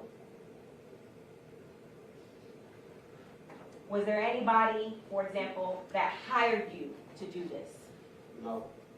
Was there anybody that initiated it for any reason that you haven't told us today? No. Now, when you spotted XXX, did he actually, could you tell, could XXX see you? I don't think he was paying attention. Where did you go from that point? Did you stay around XXX or did you continue to walk on? I didn't walk on. Where? So I was to the cabin store. Why? That's what I'm asking. So what did you do? When I say you and Dietrich Williams, what did you do next? I'm walking, I tried to call Michael Boatwright. When you say tried, what do you mean you tried? Calling him through. Why were you trying to call Michael Boatwright? Tell him that I was AAA. Okay, remember, keep your voice nice and loud. Okay, so what did you do next after the call wasn't able to go through to Michael? Nothing. How long were you in the store? Probably 5 to 10 minutes. Were masks actually purchased? Yes. By who? Do Egypt. you know what kind of mask? Black mask. And do you know how many, if any? One. Were you there at the counter when he was purchasing the mask?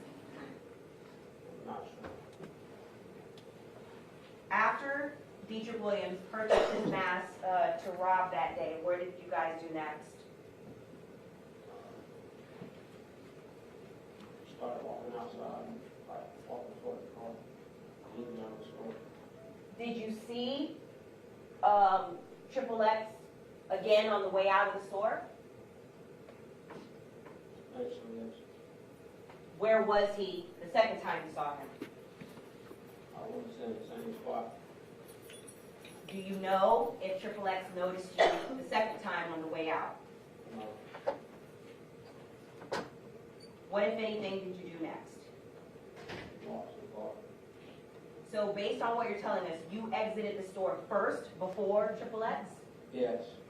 Okay. Where was the car? And by the car, which car are you referring to? Which car? That you walked to. The truck. Like the guys were Where was it? in the parking lot. And who was it that parked it there? Jesus.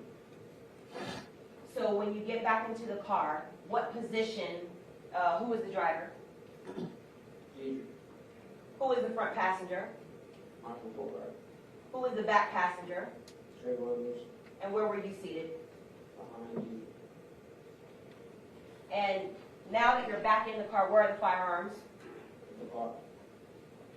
Where? Are they in the lump in a trunk, or does everybody have their firearm on them? Down there close by. Okay. at this point, what do you discuss now that the four of you are back in the car? And do you confirm for the three co-defendants that you indeed saw XXX? I tell them I saw XXX. And they get quiet. And Deidre asks them what are they going to do. And I tell them, no, I don't think that's a good idea because I just went in there on camera. So you were aware that there was surveillance in Riva Motorsports. Yes. And when you say that's not a good idea because I'm on camera, why did you care about that?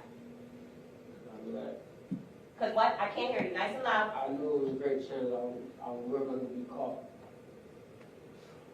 And when, I'm sorry, does he have a microphone in front of him? Because it's Yes. on? Okay. you knew it was a great chance that you were going to be caught, and why is that significant to you?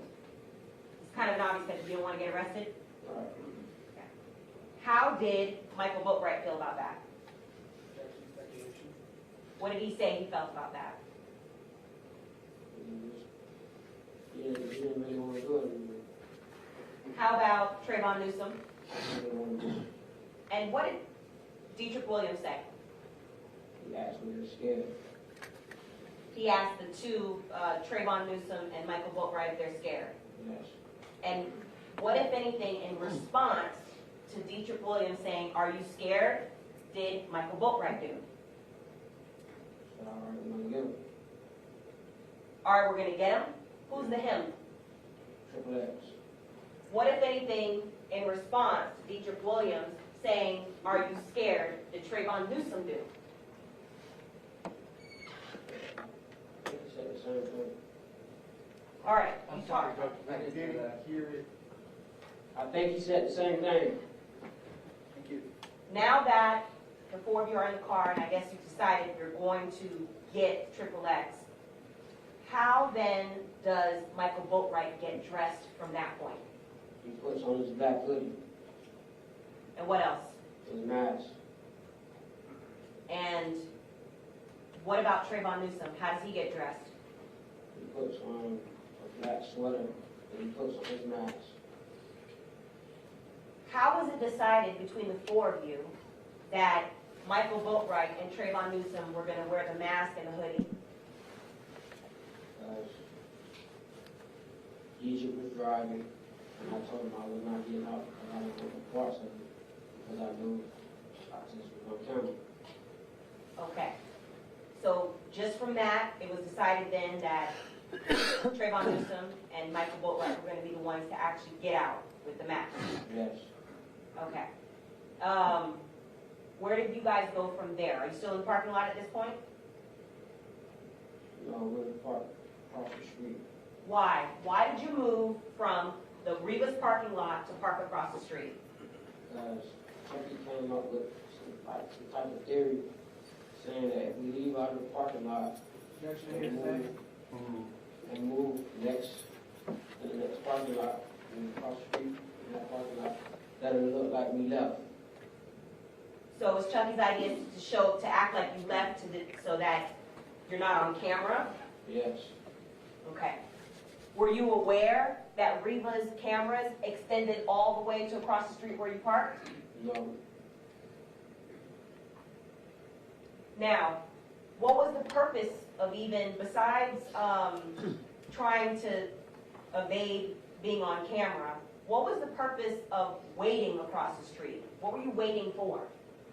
I heard to pull out of Riva Motorsports. Who's him? XXX. Why were you waiting for him to pull out of the store? So Deidre can block him off. Whose idea was that to block off the victim as he's leaving Riva Motorsports? Deidre will. Judge, speculation, Judge. Please answer. Whose idea was it? Deidre Williams. Okay, so had you been to Riva Motorsports before that day? No. From what you recall from the layout, do you know how many exits there were? Only one, I think. And the exit that you were waiting for the victim to come out of, how was the rest of the building situated? Was it open space or was it enclosed with a gate? with a gate. Okay. And when you're saying that Dietrich wanted to block him off, was the purpose to track the victim as he's trying to exit? So once he's tracked, what was the plan supposed to be? Once Dietrich Williams cuts him off and traps off his car, his being the victim in this case, what was the plan for the three of you? What was Michael Boatwright supposed to do? Michael Boatwright and Trayvon Newsom was supposed to get out the car and rob him. Okay. With the firearms that you just detailed a little earlier that they had? Yes. How long did it take while you're sitting there waiting for the victim to come out of the store? 10 minutes. Okay, so for 10 minutes, the four of you sat lying in wait for the victim to come out? Yes. What's the discussion happening as you're waiting for the victim to come out and you're about to target him between the four of you? Objection against that. They're on the robbery.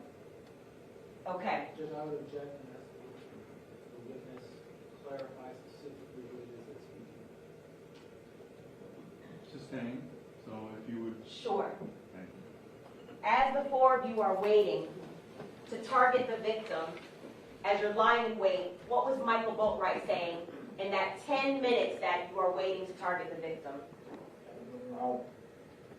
As you're waiting, lying in wait, for 10 minutes to target the victim, what was Trayvon Newsom saying? And as you're waiting for 10 minutes, lying in wait to target the victim, what was Dietrich Williams saying?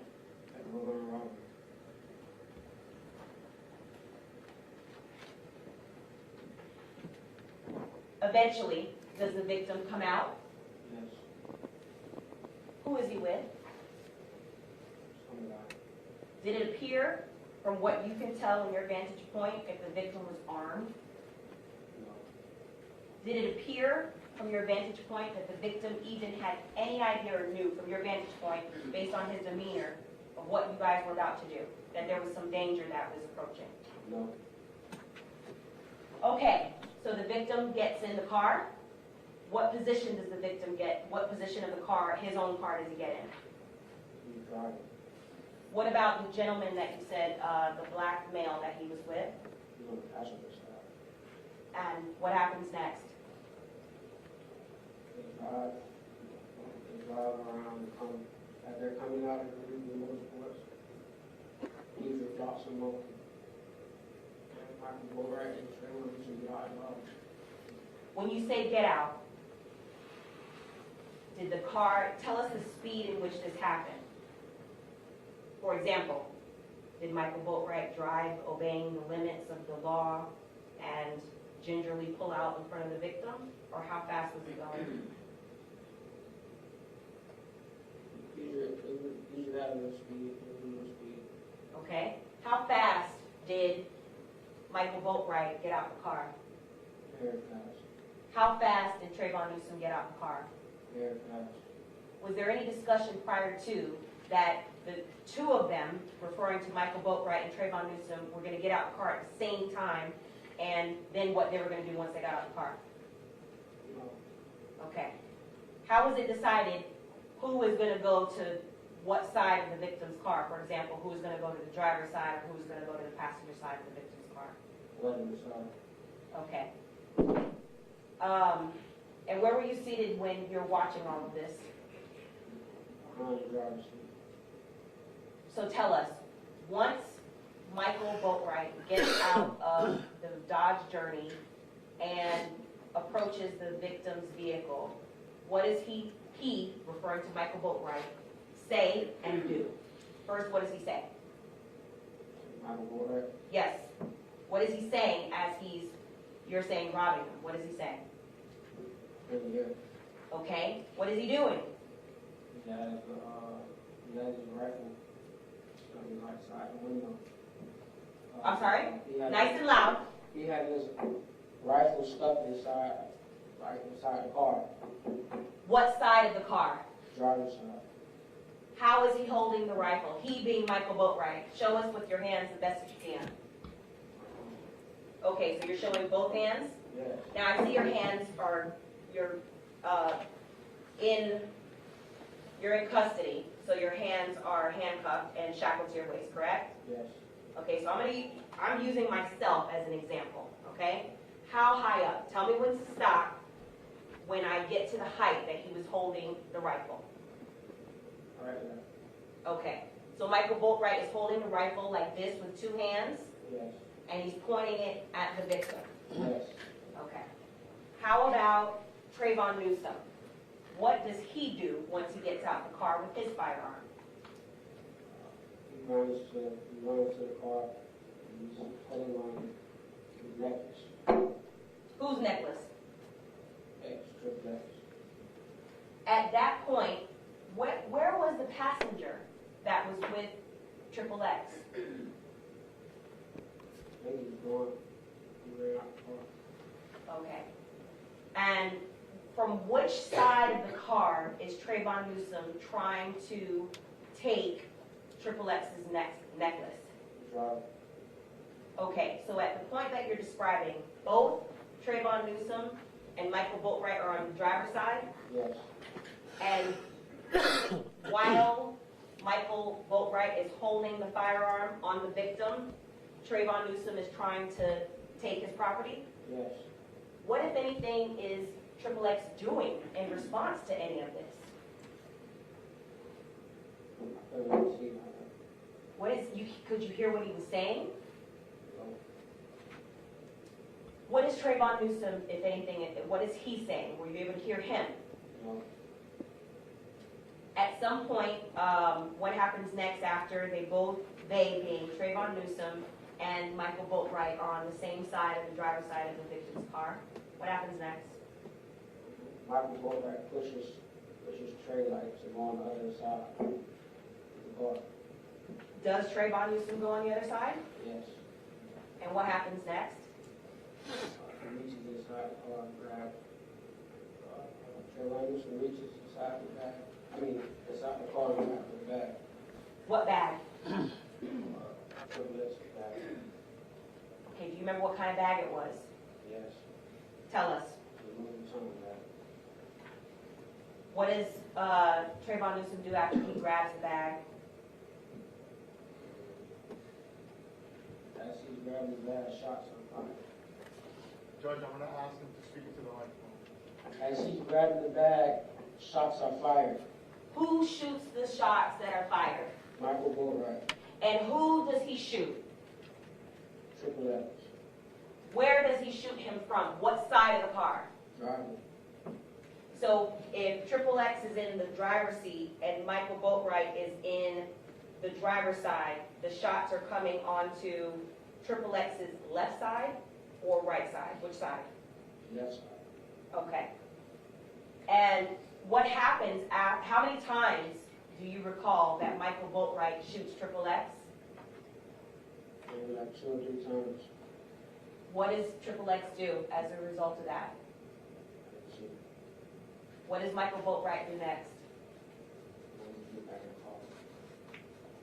What does Trayvon Newsom do? Comes out, slips and falls a little bit, and runs the car.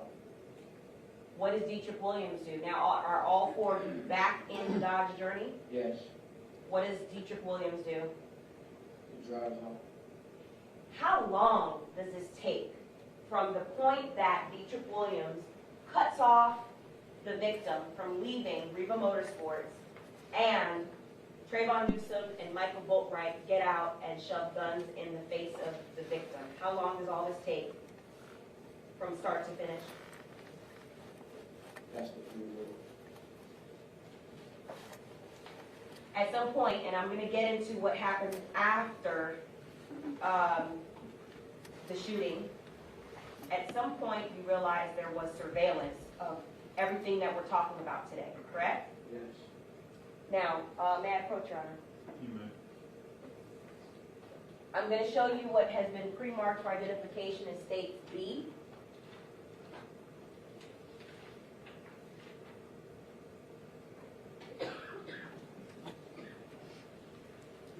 Do you recognize States B? Yes. How do you recognize States B?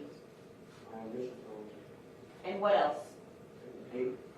Okay. Had you had an opportunity to review States B? Yes. And does it fairly and accurately represent what you recall, the events and the images and the video of what happened on June 18th, 2018, when the four of you robbed and killed XXX? Yes. At this time, I move into evidence States B as States 2. Commissioner Board, I agree. You may. Oh, Mr. Allen, when did you actually watch the video? Today, just right before you began testifying, correct? Yes. It was in the jail hallway there, correct? Yes. And you watched it with the prosecutor, Mrs. Shield, correct? Yes. This video is 28 minutes long, approximately. Did you watch all 28 minutes of what is on this video? No. There are, when you watched the video, were there portions of the video that you are not present in, correct? You don't know. You don't know if there's portions of this video that you're not present in, correct? I saw myself there. You saw yourself for the portion that the prosecutor showed you, correct? Yes. How many minutes of this video did the prosecutor actually show you? Was it more than 2 minutes? Yes. Or was it more than 5 minutes? I'm not sure. So as far as what is on the video that you did not see, you would agree with me, you have no idea if what's on the video fairly and accurately reflects what actually happened because you weren't there, correct? I wasn't there. As far as, I usually hear him. mind your way, No, it's just, you have to speak up into the microphone. I don't understand the question. would you agree with me that you, as you sit there right now, you cannot tell this jury whether the portions of the video that you did not see, that are on here, actually fairly and accurately reflect what happened then? Yes. I have no further. Nothing further, Judge?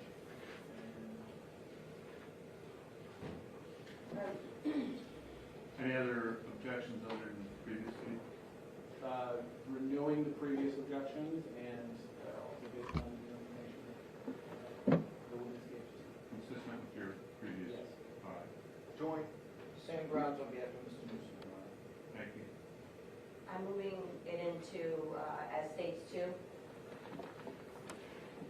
Over objection with previously marked B for identification shall be stated in evidence of States 2, you may publish.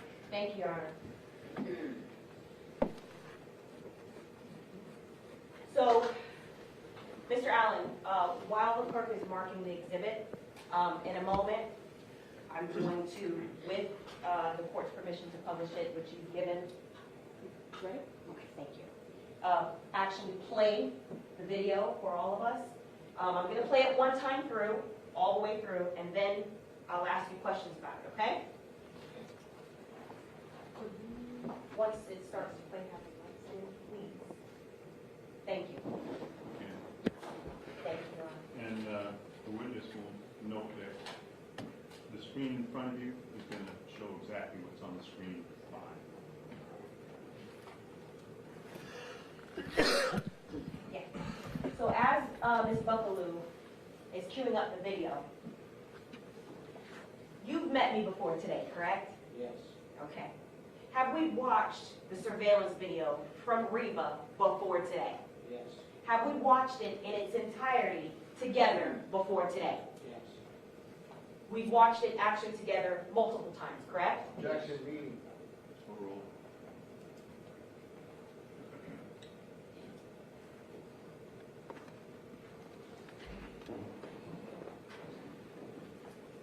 We're ready for the lights. Huh? I'm sorry? Let me see what the second one. Please, yes.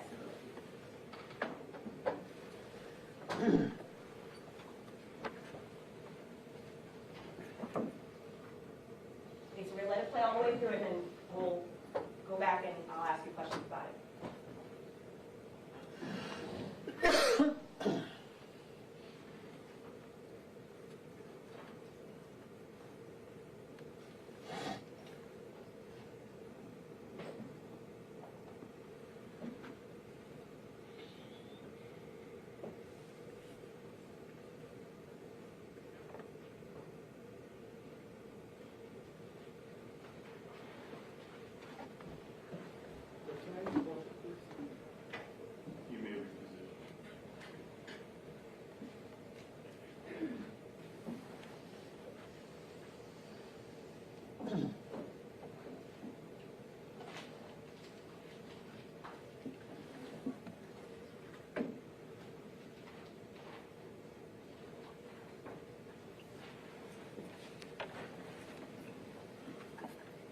Airport's on a bad place today. The airport's on a bad place today. Yeah. Start sliding stuff.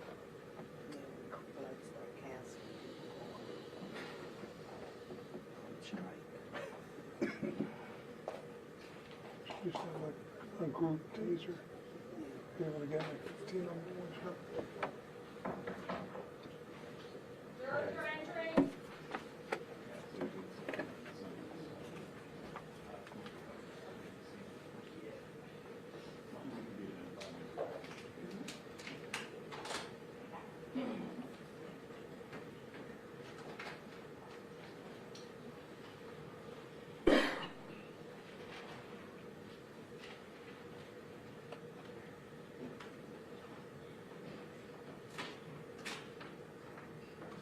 Parties may be seated, court will come forward. The parties are present, ladies and gentlemen, welcome back. State may continue. Thank you, Your Honor. Okay. Excuse me, Mr. Allen, we're continuing to look at state 2. And now we're going to talk about some of the specific parts of stage 2 so I can ask you questions about what we're seeing, okay? Yes. Are you able to see it from the monitor that's in front of you? Yes. All right. So I'm going to pause it periodically and then ask you questions. Okay. I have it paused at, the player has it at 2 minutes and 53 seconds. Who is the individual that we see walking into frame in the handicap parking spot with long dark pants and a dark shirt? Me. Okay?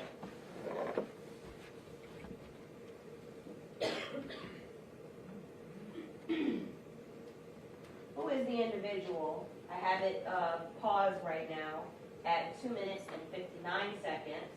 And the individual is walking over the pavement right above what appears to be an arrow sign on the pavement, wearing a tank top and long pants and some bright colored slippers. Who is that? Ginger Blue. Okay. And Deidre Williams, same Deidre Williams that you identified as Deidre Williams in court today as one of the defendants? Yes.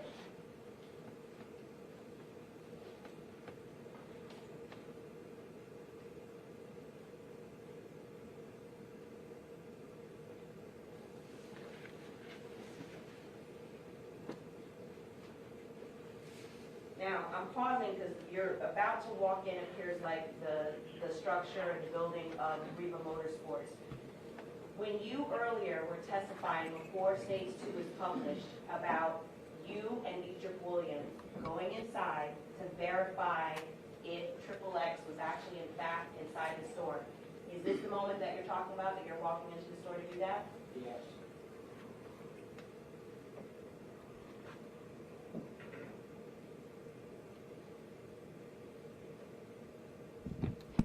Okay. I'm pausing it at 3 minutes and 23 seconds. Looking to the left of your screen, who do you recognize to be in this shot of out of the 4 individuals or 5 individuals that's there? Starting with the individual in the jean jacket. Who is that? Yes. Okay. And where are you in relation to the people that we see in this paused portion of the video? Where are you? Yes. Point out your clothing. All black. Behind Deidre Williams, who you've identified to be Deidre Williams. Yes.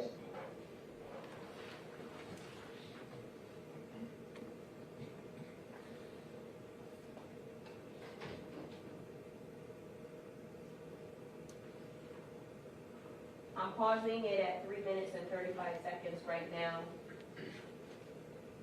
I'm pausing it at 3 minutes and 35 seconds right now. Where are you in this frame? Identified by clothing. All black. I'm walking behind you. Where are you and Deidre Williams headed to? Back in the store.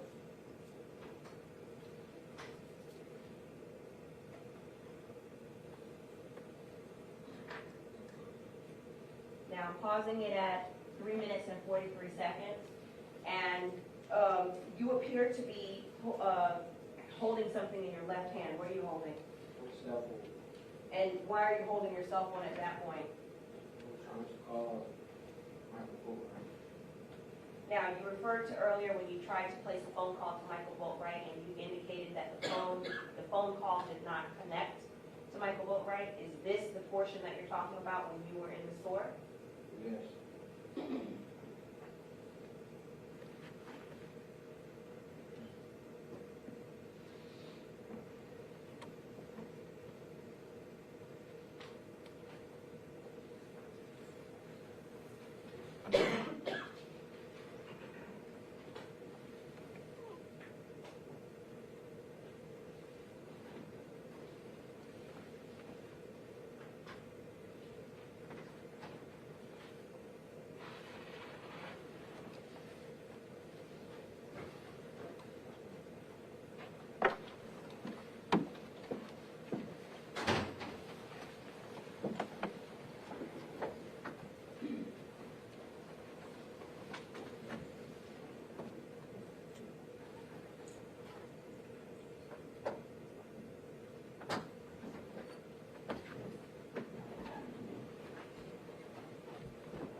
gonna fast forward just a little. Okay. There's, point out where you are in this, particular frame.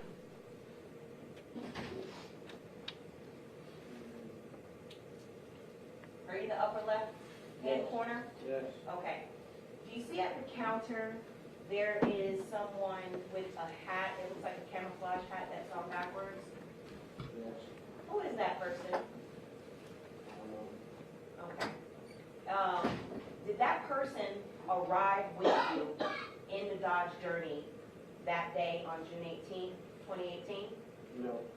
Did that person leave with you in the Dodge Journey that day on 2018? No. Was that person present, from what you recall, at any point during the homicide or during the robbery when the four of you blocked off the victim's car in 2018? No.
Okay, I'm pausing it at 6 minutes and 47 seconds.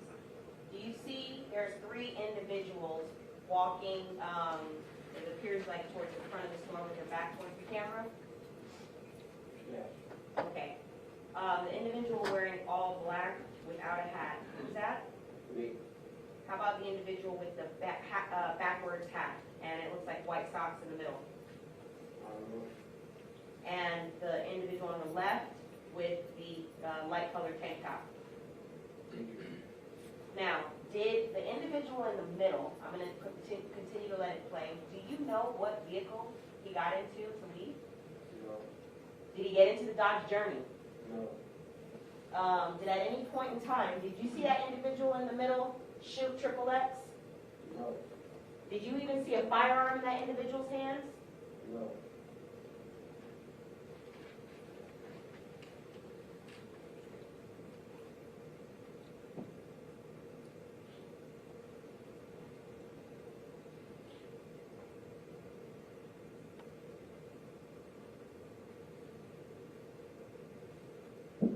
As we're continuing to watch the 3 of you walk away, was that individual part of the plan that the 4 of you had to rob anyone that day?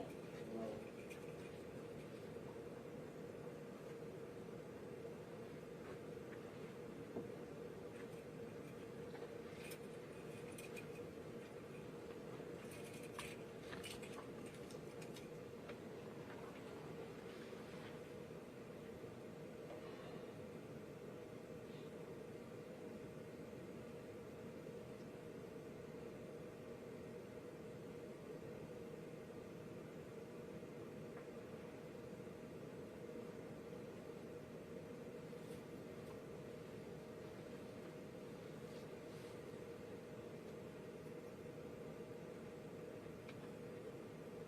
I'm going to pause it. And are you able to see that individual with the backwards hat still in the frame? Yes. How far ahead he is? How far ahead of you is he? Pretty far. Was your Dodge Journey that you were about to get into with the 3 co-defendants to rob the victim parked where that individual was parked? No. Where was the Dodge Journey right now, as we're looking at the parking lot, where was the Dodge Journey parked in relation to where you're standing right now in this video? Is it to the left, like using north, south? Hold on, let me just, because she can only take one of us at a time. North, south, east, and west. Is it north of you? Is it south of you? Is it east of you? Is it west of you? The Dodge journey.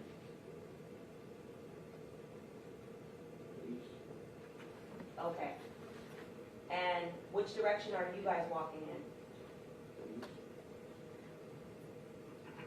Which direction is that individual with the backwards hat walking in? West.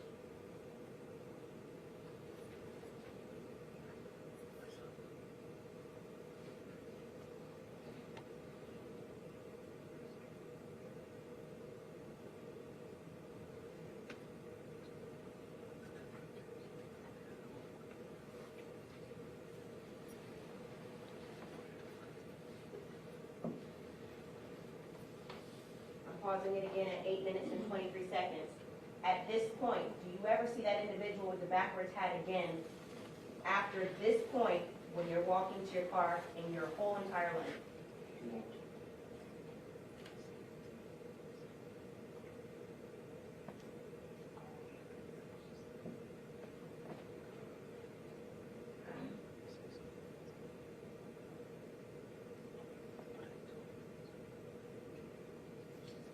I'm gonna fast forward a little bit.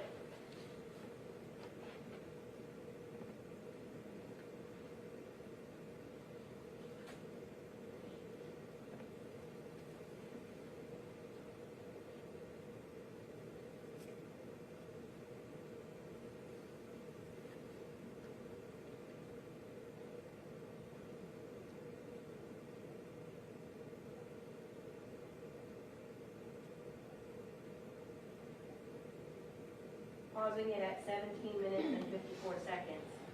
What car is that we see in this frame? Who's driving? Who's behind Dietrich in the back passenger? Me. Who's in the front passenger? In the front seat? Michael Bori. And who's behind Michael Boatwright in the back passenger? Trayvon. At the point that we're watching the car pull out of the Riva parking lot, do Michael Boatwright and Trayvon Newsom already have their masks on with their hoodies?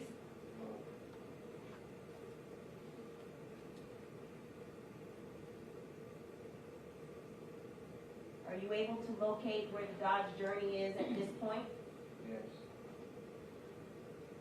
Tell us where you see it in the frame. I'm going to pause it at 18 minutes and 23 seconds.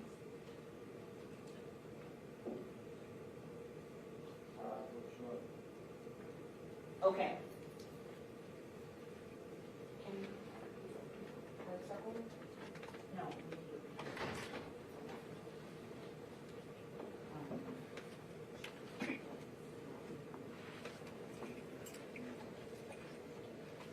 Okay, can you see the mouse? Yeah.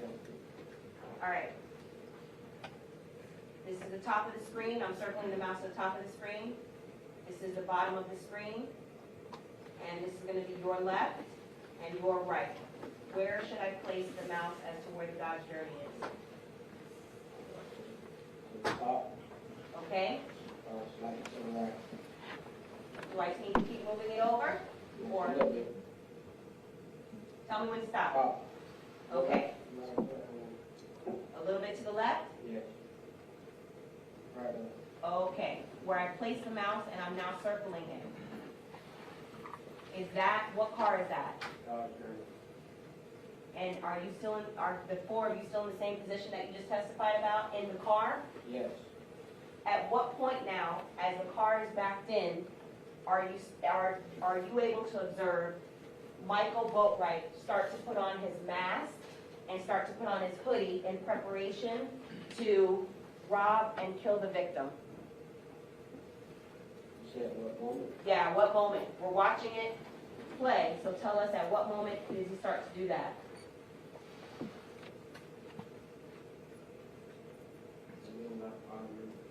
Okay, how about Trayvon Newsom? And I'm pausing it at 18 minutes and 26 seconds. At what point does Trayvon Newsom start to put on his mask and his hoodie in preparation to rob and to assist Michael Boatwright in killing the victim. Where are the firearms at this point? I'm sorry? They're on us. So at what point do you see Michael Boatwright get the firearm in his hand? Already got it. How about Trayvon Newsom? At what point do you see him get the firearm in his hand while you guys are waiting right now in the car? We already had it.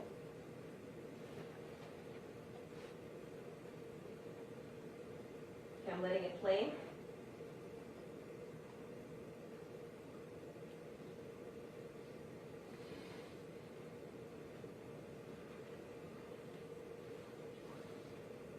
Are you able to see from your vantage point when you're in the car the victim's BMW i8 from where you all four are seated in the car? Yes. Do you know why was that specific spot picked? And I know you indicated regarding surveillance, but why was it important for you to continue to see the vantage point of the victim's car while you're lying in wait? So they know we need it.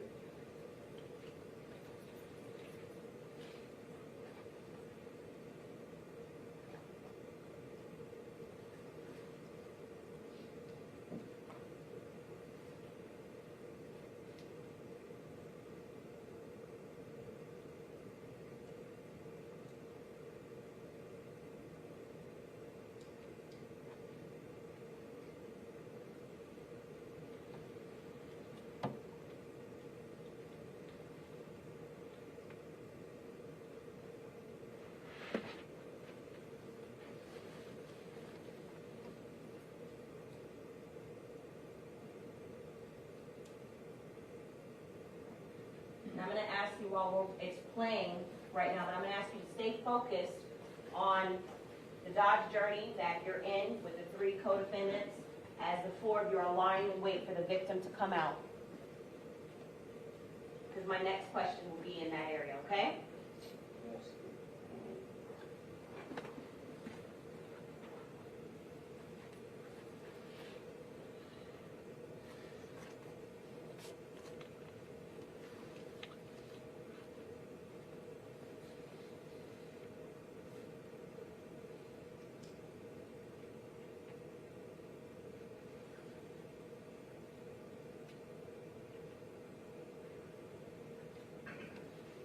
I'm pausing it at 20 minutes and 45 seconds. Did you see another vehicle pull up next to your car? Yes. And you know who was in that vehicle? No. Did anyone who was in the vehicle, it's a light colored vehicle from what I can tell, is that correct? Yes. Okay. Did anyone that was in that vehicle that just parked next to the Dodge Journey that the 4 of you are in, waiting for the victim, get out of that vehicle and into your car, the Dodge Journey? No. Did anybody from the Dodge Journey get out of the Dodge Journey? And by anybody, I mean, did Trayvon Newsom get out of the Dodge Journey and enter that vehicle that just parked next to you?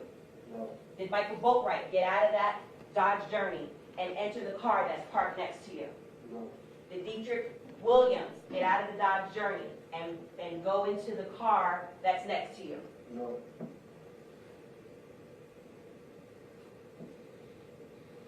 I'm letting it play. Continue to focus on that area where your car is parked lying in wait.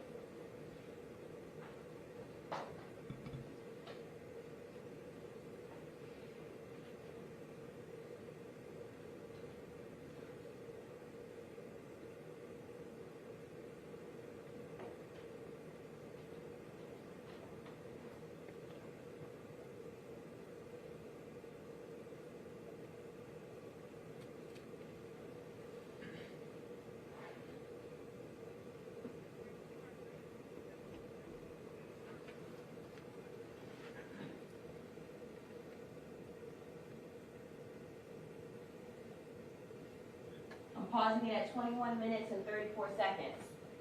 There seems to be an individual at the back of that light-colored car parked next to you that's at the trunk area of the light-colored vehicle. Who is that? I don't know. Did that individual at any point in time talk to you while the individual was at the back of that light colored car? No, How about did the individual talk to Michael Boatwright? no, How about did the individual talk to Trayvon Newsom? no, Did the individual talk to Dietrich Williams? no.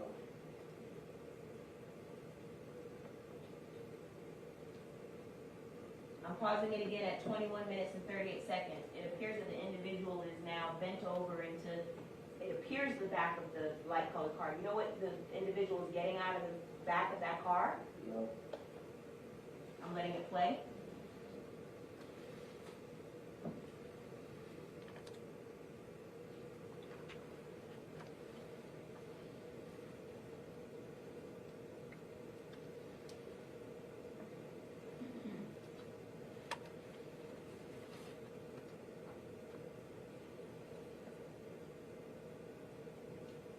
Okay, I'm pausing it at 22 minutes and 2 seconds. There's now a third vehicle, another light colored car, it appears to be a sedan. Do you see where I'm talking about? Yes. Stopped in the street right in front of the Dodge Journey. Whose car is that? I don't know. Do you know who was driving it? No. Did any individual in that light colored sedan that's in front of the Dodge Journey get out of that light colored sedan and get into the Dodge Journey? No. Did Michael Boatwright get out of the Dodge Journey where he was lying in wait to rob and kill the victim and get into that light sedan? No. Did Trayvon Newsom, who was in the Dodge Journey, lying in wait to rob and kill the victim, get out of the Dodge Journey and into that light colored sedan? No. Did Dietrich Williams, who was lying in wait in the Dodge Journey to kill and rob the victim, get out of the Dodge Journey and get into that light colored sedan? No.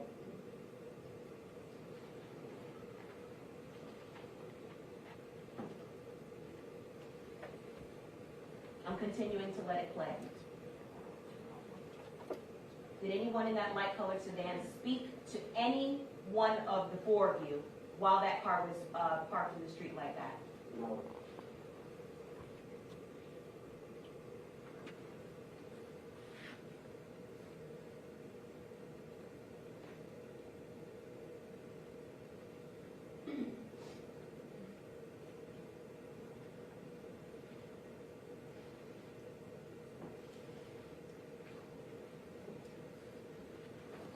Approximately how long did the four of you lie in wait for the victim to come out before you robbed and killed him? Maybe 10 minutes on that. Okay, I'm going to continue to fast forward a little bit.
I'm just pausing it 25 minutes and 22 seconds. The individual that was inside the store at the counter at Reba, that was wearing the backwards hat and the camouflage backwards hat, you remember him? Yes. Was he in that first vehicle where the individual was in the trunk that was parked next to you? Did you see him there? No. How about in the light colored sedan that was parked in front of you as you were in the Dodge Journey? That was parked in the street? Remember the second vehicle that parked in front of you guys? Yes. Was that individual with the backwards hat in that car? I don't think so. You don't think so or you know? Was he or was he not? I couldn't see inside the car. Did you see anybody matching that description with a backwards hat, just like you had seen them in Reba, come out of that light colored sedan and get into your Dodge Journey? No.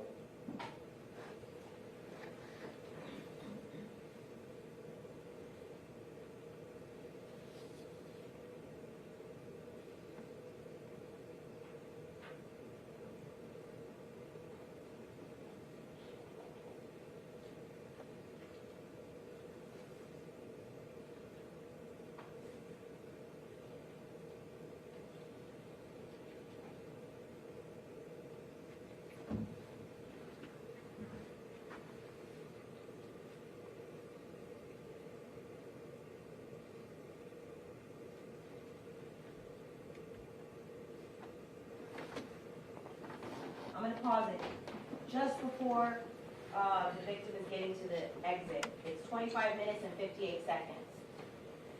At this point, you've been sitting in the Dodge Journey with the vehicle defendants for at least 10 minutes lying in wait. Who spots the victim first about to leave, exiting Reba Motorsports? And what does Dietrich say as the victim is about to exit the parking lot right at this moment that we're seeing right now? He asked if they're ready.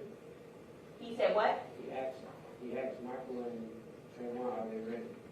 And what did Michael and Trayvon say as Dietrich asked them if they are ready as the victim is about to exit Reba Motorsports? What do they say?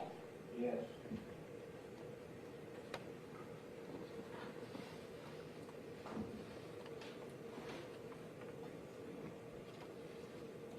I'm pausing it at 26 minutes and 6 seconds. Two individuals have now exited the Dodge Journey. The shorter individual that we see with the hoodie and the light colored pants out of the two, who is that? Trayvon. Out of the three co-defendants that's sitting here right now in trial, which one is Trayvon Newsom that you're identifying in the video out of the three? Who's a taller individual that has the darker pants on and a hoodie? Michael Bori. Out of the three defendants that are on trial right now, who is the one that you're identifying as Michael Boatwright in the video? Black suit and gray sweater. Let the record reflect the in-court identification of Trayvon Newsom and Michael Boatwright. What does Michael Boatwright have in his hands in the video? 22 rifle. 22 rifle, that's 22 caliber rifle? Yes. What does Trayvon Newsom have in his hands in the video? 38 revolver.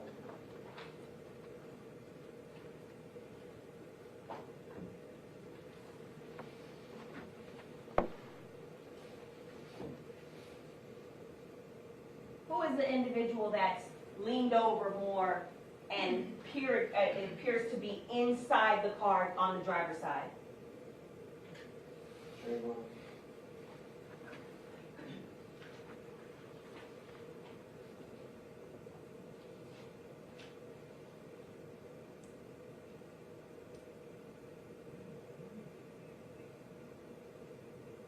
Who is the individual right now? I paused it at 26 minutes and 29 seconds. Who is the individual that's running around to the passenger side of the victim's vehicle?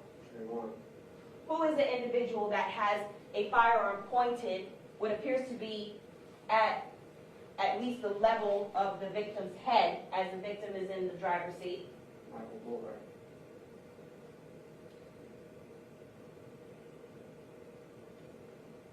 Who is, okay, I'm pausing it right now, 26 minutes and 35 seconds. Who is the individual that stands back, steadies himself, pointed with the rifle at the victim's head right now? Michael Bori. Who is the individual that we can see from the video that fires the shot, several shots, into the victim's car, striking him several times and killing him? Michael Bori. And from what we can see, there's an individual that appears to have taken some type of property in his hand. Who's the individual that took some property from the passenger side? Trayvon. What was it that he took?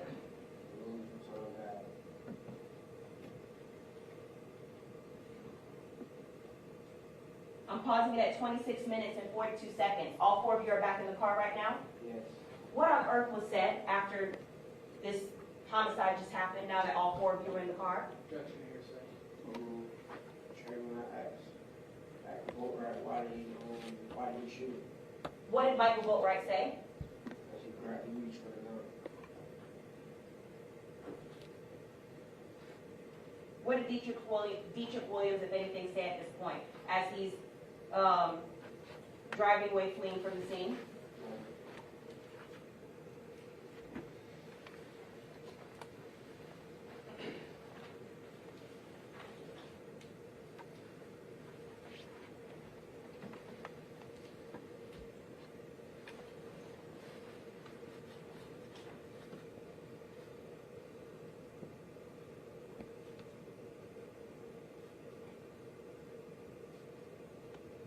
Now I'm pausing at 27 minutes and 9 seconds. Do you recognize the Dodge Journey from this angle of a different camera? Yes.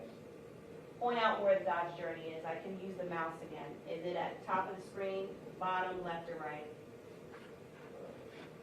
Top. Okay. Go to the left. Go down. Right there. Okay. So I'm circling here. That's the Dodge Journey that the four of you are in. Yes. And it appears that the car is turning into a parking lot. Why is it that the Dodge Journey, well, it's being driven by Dietrich Williams according to your testimony, right? Yes. Why did Dietrich Williams just stop and wait at the light that we just saw? Objection is all speculation. Cause for speculation. By your observations? Overruled. Was trying to get away.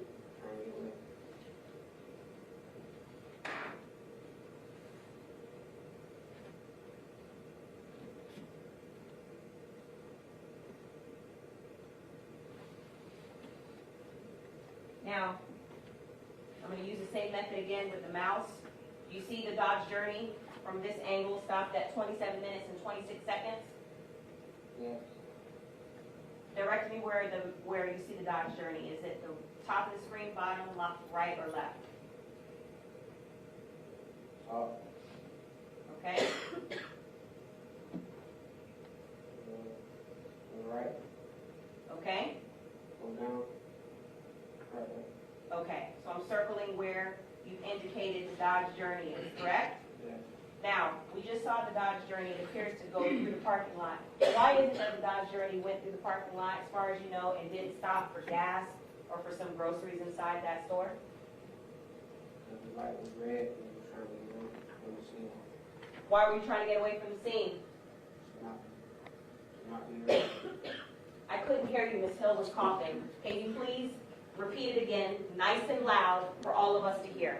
To not be arrested.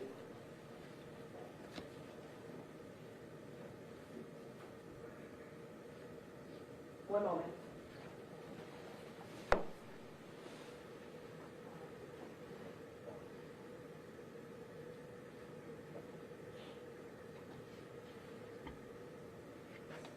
Okay, I'm letting it play.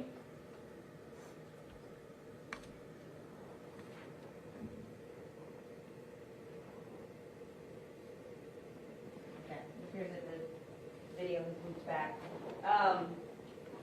Out of the four of you, from what you discussed prior to robbing and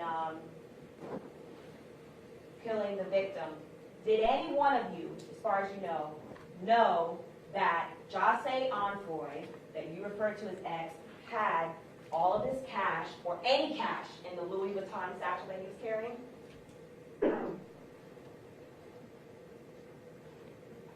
Do you know why the satchel was taken? And Dietrich assumed that it was a lot of money there, over $100,000. When did he tell you that? He got back in the car. Now, when you get back to the car, who opened the bag? Over. And at what point do the four of you realize that there's at least $50,000 in cash in that bag? On the drive. So who notices the cash first? What does he say? Now that he's realizing that there's $50,000 in cash just stolen from the victim. What does Dietrich Williams say? What does Trayvon Newsom say?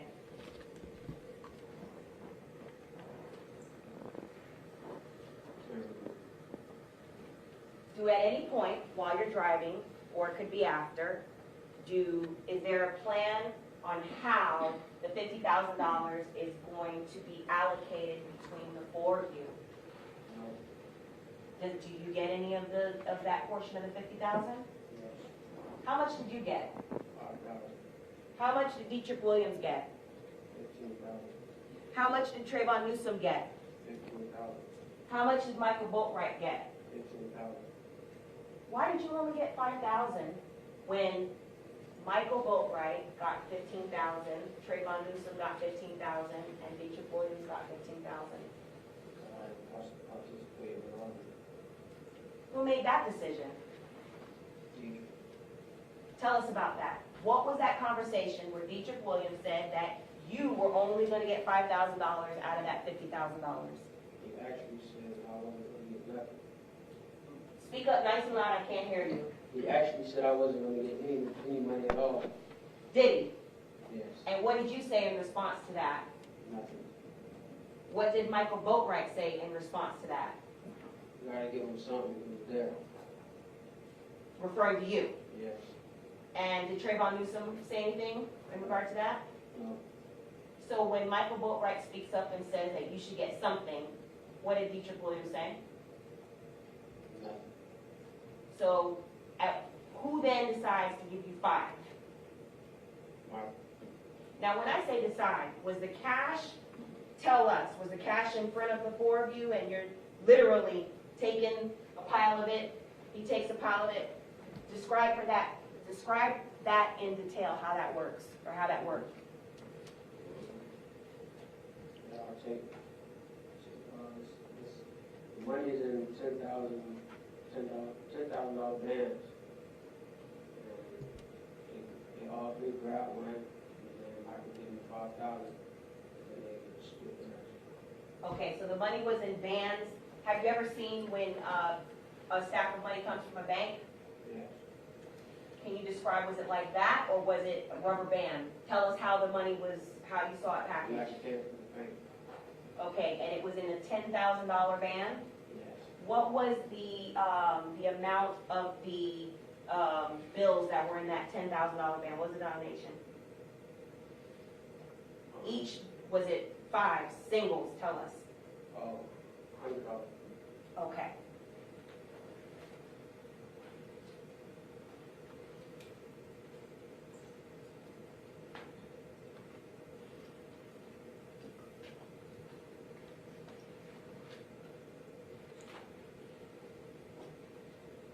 What we just watched on camera, what you testified to, what county did this happen in? Probably. What state? Florida. You said north? What did you say? Florida. Oh, Florida, okay.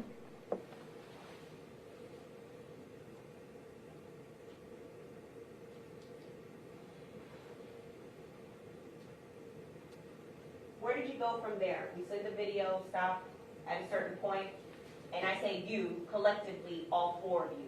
Where did the car, Dodge Journey, go from that point when the video stops? Miles. Where was your house in 2018? Address. You can give us the address, sure, if you remember it. 36 Northwest 17th Court. What city? Florida. Why did the four of you go there? You have to speak up nice and loud. I don't know. So when the four of you get there, what happens next? We split the money, and Dietrich calls for Uber. Who did he call? I don't know. Now, have you ever used Uber before? Yes. So you know that one of the ways you can use Uber is from an app on your phone, from a phone that you have in your hand. Yeah. Is that how he called for the Uber, or did he ask somebody else to call for the Uber? I don't think he used his phone. Okay. And did the Uber come and pick him up? Yes. So then who's left after Dietrich Williams gets his portion, his 15,000, and then leaves? Michael and Trayvon. What happens next?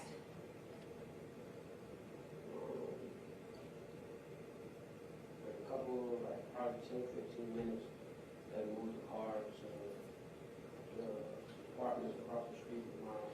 Who is they? Michael Bori and Trayvon. Where were you in relation to this when this is happening, when you say they moved the car? Home. Why didn't you go with them? And I didn't want to have nothing to do with the car. Why not? The murder had taken place with the car. I'm sorry, I didn't hear him.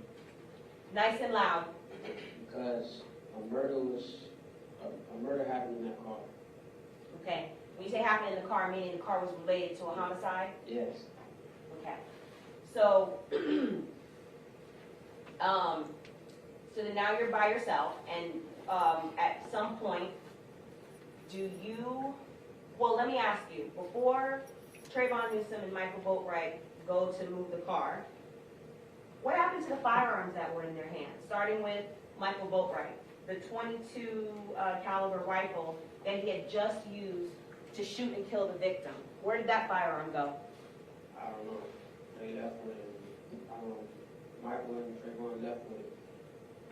Okay, so did you ever see that .22 caliber rifle again after Michael Boatwright used it to kill the victim in this case? No. Did you see where Michael Boatwright or Trayvon Newsom or Dietrich Williams, did you see what they did with that firearm, specifically the one that was in Michael Boatwright's hand? No. How about the .38 revolver, the .38 caliber revolver that Trayvon Newsom had in his hand during the homicide and the robbery? Where did that weapon go? I don't know. Did Trayvon Newsom leave with it, or did he leave it at your house? He left with it. I'm sorry? He left with it. Did you see where he disposed of it or took it? We didn't get rid of it right there. How do you know? Because I seen him do it When? the next day. So that would be June 19th, you saw the weapon, the .38 caliber revolver that Trayvon Newsom had? Yes. Tell us the circumstances of how you saw it. We were still at the house and the gun was just laying around. Okay. After that time on 6/19 where you saw it again, I'm talking about the .38 revolver that Trayvon Newsom had in his hand during the homicide and robbery, did you see it after 6/19? No. Do you know where it went from there? No. Had you discussed with Trayvon Newsom where the gun went? No. How about with Michael Boatwright? Did you discuss where his .22 caliber rifle went? No. How about your weapon? I still had it. What? Tell us again what the caliber was. 40. What did you do with it? Got rid of it in Georgia. Where? In Georgia. Right. Georgia's a big state. What did you do with the firearm? Where did you dispose of it? Eastern Georgia. And where? Eastern. How did you dispose of it? Shoe stuffing. When you get brand new pair of shoes, I wrap them in shoe stuffing. Put it into like Dixie bags, put it in the garbage. And the garbage and bring it out. Okay. And the garbage that you got rid of it, was it a garbage for residential area or commercial area? Residential. And since you wrapped it in and put it in the garbage in Eastman, Georgia, have you seen or heard about that firearm being located since 2018? No. Why did you dispose of it in that way? I ain't have no other way to dispose of it. Why not just keep the gun? Why did you want to get rid of it? I know the chance I was going to be off. Why? when you got rid of the firearm, you were already indicted? Yes. Now, when you were in Georgia, who were you in Georgia with? Mike. When did you and Michael go to Georgia in relation to, the homicide happens on June 18th, 2018. How soon after the homicide is committed by the four of you do you go to Georgia? Probably like a week. How did you learn that you were indicted? Social media. And were you with any of the co-defendants when you learned that you were indicted? No. Did you discuss with the co-defendants, and I'm talking about all three of them, Dietrich Williams, or Michael Boatwright, or Trayvon Newsom, that the four of you had been indicted for first-degree murder? No.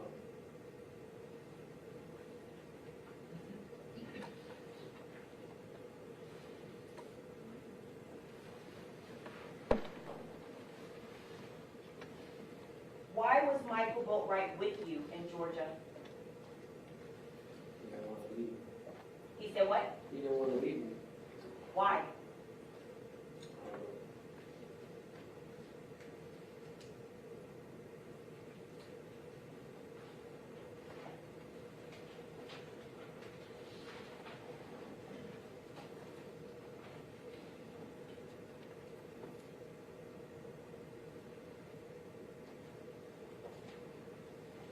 At some point, did you discuss with Michael Boatwright while, either before or while you were in Georgia, the charges of first-degree murder versus accessory after the fact? Yes. Tell us about that. How did that conversation even come about?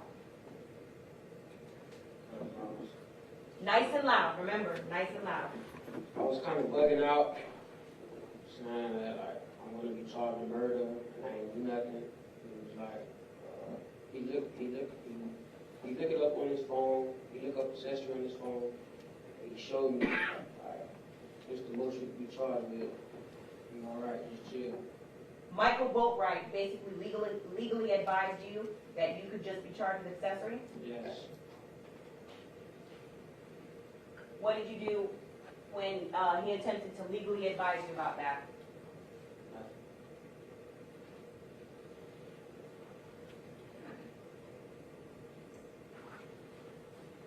While, and I'm gonna move around in the timeline a little bit. While you were in, still before you go to Georgia, while you were in Fort Lauderdale, and you said that Trayvon Newsom and Michael Boatwright have tried to return or park the Dodge Journey. At some point in time, did something happen to the Dodge Journey while they're in it that you're aware of?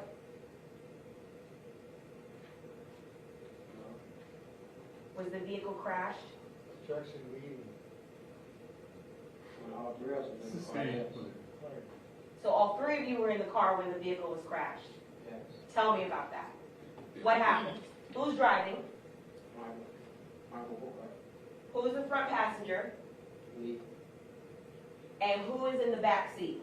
Trayvon. Where were the three of you going? Well, first, what day was this on? June 18th. How soon after the three of you just committed armed robbery and homicide were you, the three of you, traveling in the Dodge Journey? It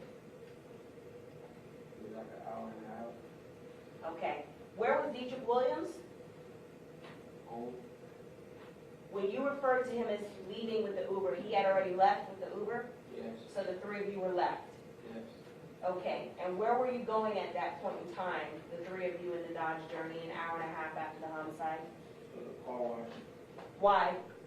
Because the car had to be returned. So after committing the homicide, you wanted to return the car clean? Yes. Did you make it to the car wash? No. Why not? Because the crash. When you say we, who was driving when the crash happened? Michael Booker. So what, if, and how did the car accident even happen? Tell us that. I was leaving off my street and make a right on 31st Avenue. Get 31st and 9th 19th Street, we make it, after we make it up, car like stalls up. Each person on the gas and won't go, you know. So, smash the doors. Were any of you injured during that time? No. Do you know if any of you injured any of the motorists that were involved in the accident? Did any of you stay behind to even attempt to see if anybody was injured or to render assistance? At first, no.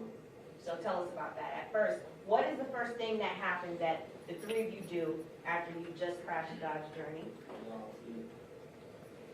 Why? No one in the car.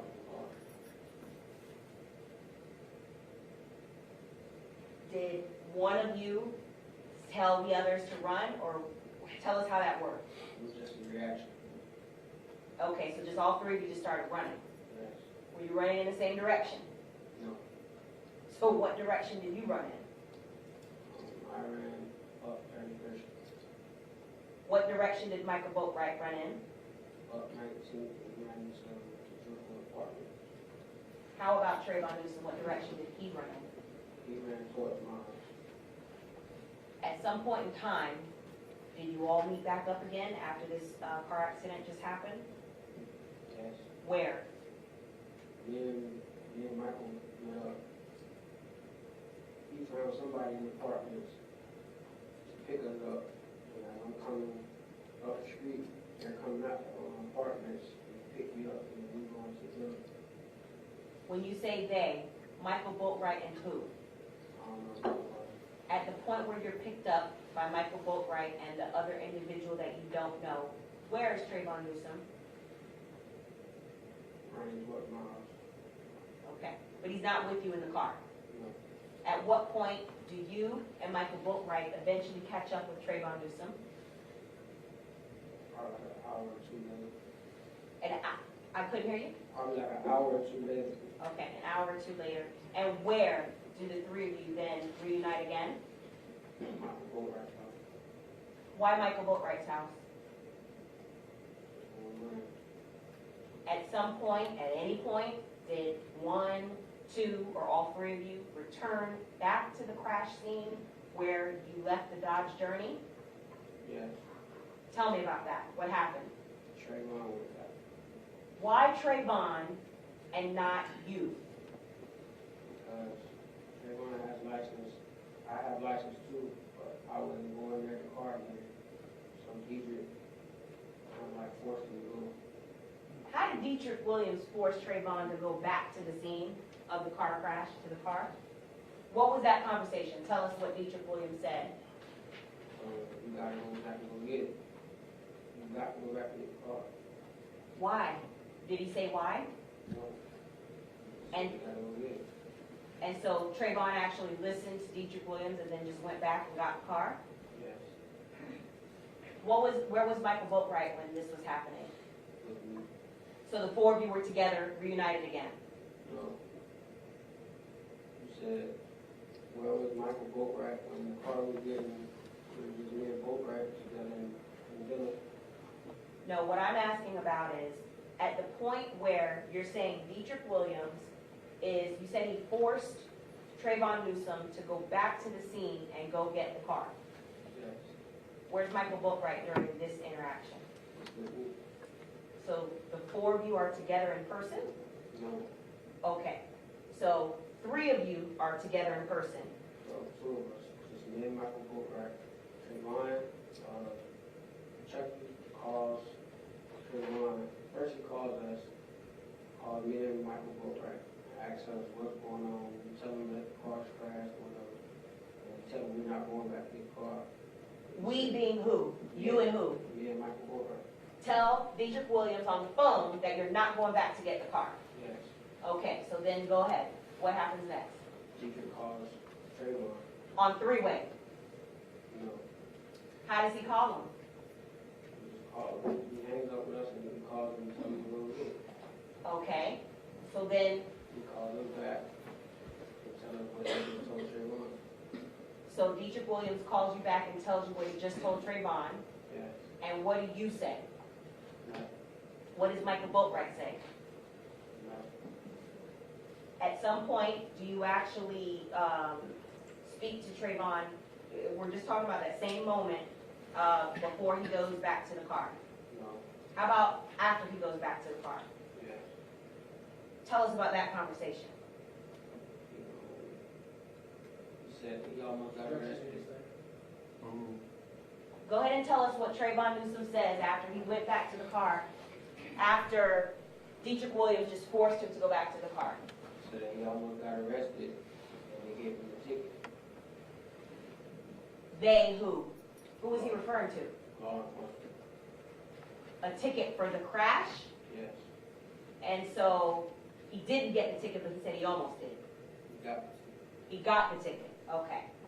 Do you know, did he tell you what the ticket was for? no. Okay. And do you inquire what happened to the car at this point? Where's the car at this point? He told Okay, so what time of day is this at this point? about 5 or 6, Of what day? June 18th. Are you aware what the status of the victim is at this point? And by that I mean, you know that the four of you, what you had done at Reba, do you know if the victim is alive? Yes. You do know? I know he's passed on. How do you know that? As we were driving on 31st, turned on 19th, he announced it on the radio. Who was in the car when it was announced on the radio that the victim had been killed? Me, Trayvon, and Mike Conway. So Dietrich Williams wasn't with you. No.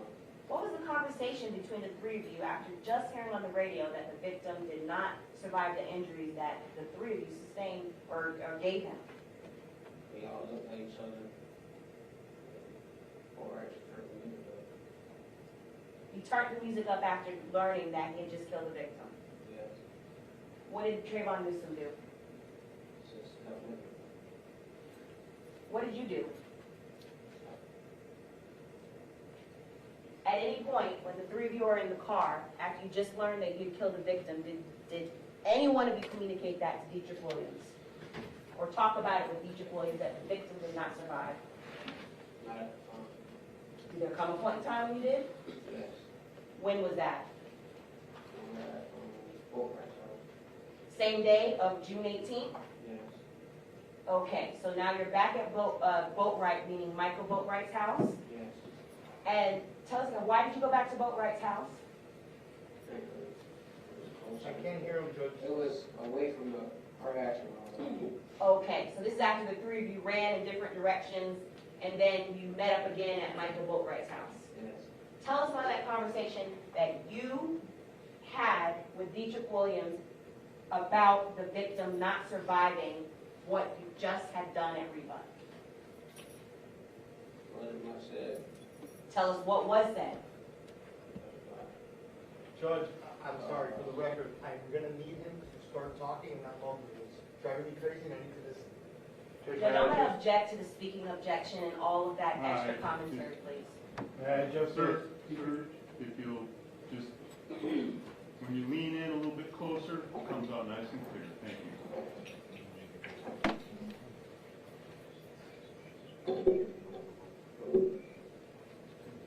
Okay, see.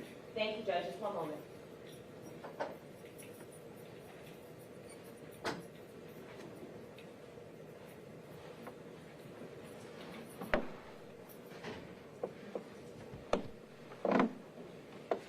All right, nice and loud. Tell us, what was the conversation between you and Dietrich Williams about the victim's death? Like, damn, he's really dead. He said what? Damn, he's really dead. And what'd you say? Like, And in response to you saying nothing, what did Dietrich Williams say? like,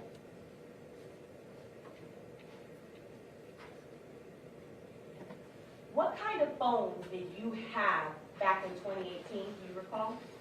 iPhone.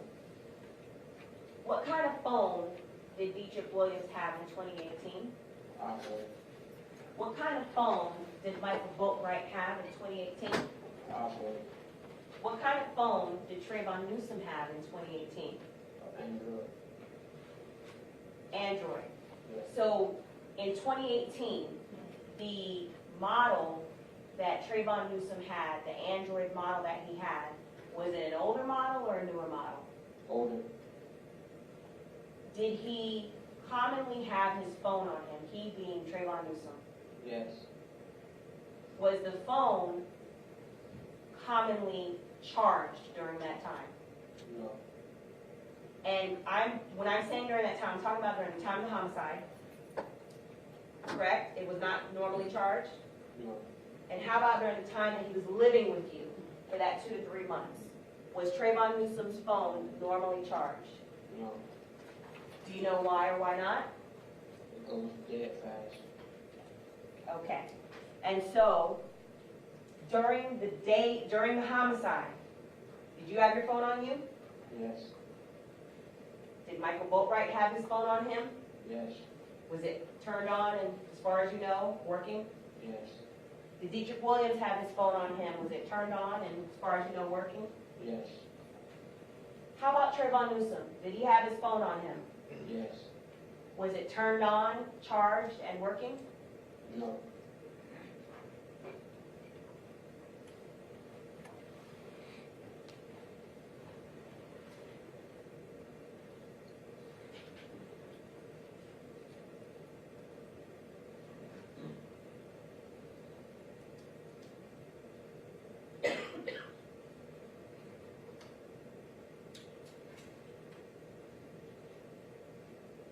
Judge, may we go sidebar to schedule?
All right, ladies and gentlemen, it's about 18. And based on what council tells me is the next portion of her questioning, this is a logical break point for us. So we will go ahead and recess for the evening here. As with each time we break, I will remind you not to form any definite fixed opinions in the merits of the case. So you hear all the evidence, arguments, counsel, instructions, and the law by me. Until that time, you must not discuss the case even among yourselves. During the course of the trial, we take regular recesses during which you're permitted to separate and go by your personal affairs. During these recesses, you shall not discuss the case with anyone or permit anyone to say anything to you in your presence. If anyone says anything to you in your presence, remind me on the jury, ask them to stop, leave no one support the matter. When my deputies get to see counsel, witnesses, defendants, anyone else associated with this case in the hallway, they will ignore you. They are not being rude. They're following the court's orders. We will reconvene tomorrow morning at 10:30. So about 20 after, 25 after, if you can be in the reception room, that would be great. Again, if you need any further letters, documents, or things that I can assist you with, please let one of my deputies know. And make sure you, again, insulate yourself from any media exposure or anything else. Thank you again for your time, attention, patience today. Have a wonderful evening, and we'll see you tomorrow morning.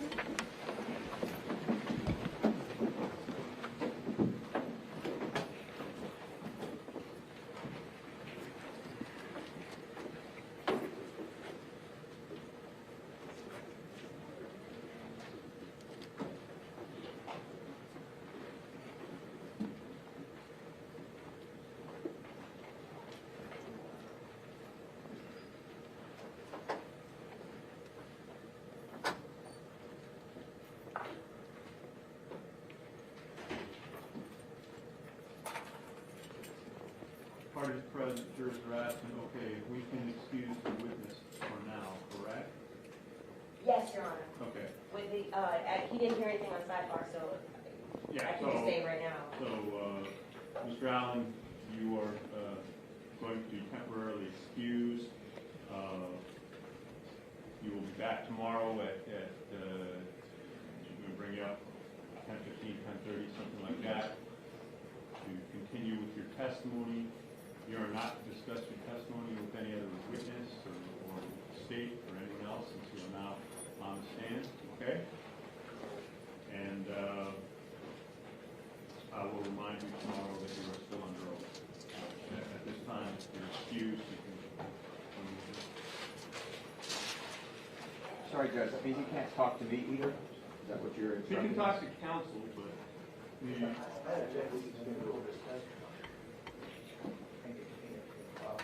are you planning on speaking with him? I'm really not, unless he had something he needed to talk to me Is there about. something you need to speak with him about? Because he does have a right to speak with his counsel, because his counsel's not really a party, but I would like everyone to know that that's going on.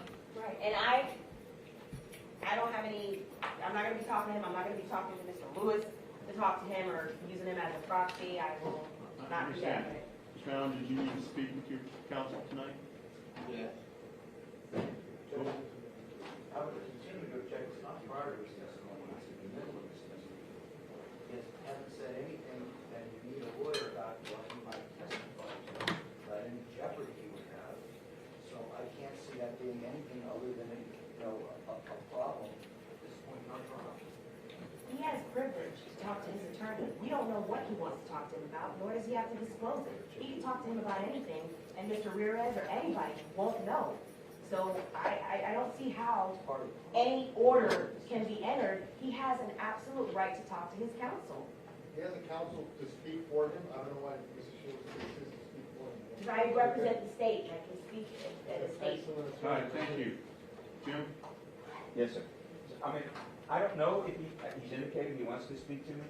I mean, I'd like to speak to him in the back, if that's what he thinks. No, that's not going to be in the back. Okay. Can I just speak to him briefly right here and see what Yes, the issue over is? objection. On behalf of Mr. Bori, I join Mr. Reardon.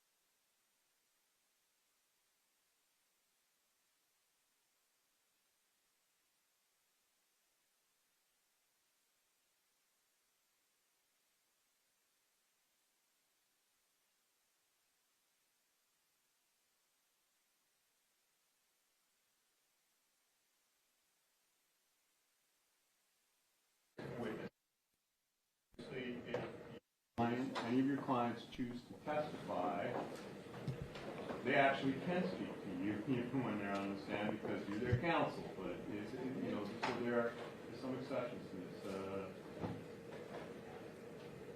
Just so it's clear, the issue that he wanted me to talk, he wanted me to call his mom and tell him that he's okay. He doesn't want his mom to come, he just wanted me to call his mom and tell her that he's okay. That's what I'm doing. All right, thank you. All right, well, that ends that. All right, and so Jim, I'm going to ask that you not speak further with him tonight. If you're going to speak with him again, we should know about it. It'll be here in the morning. Very good, thank you. All right.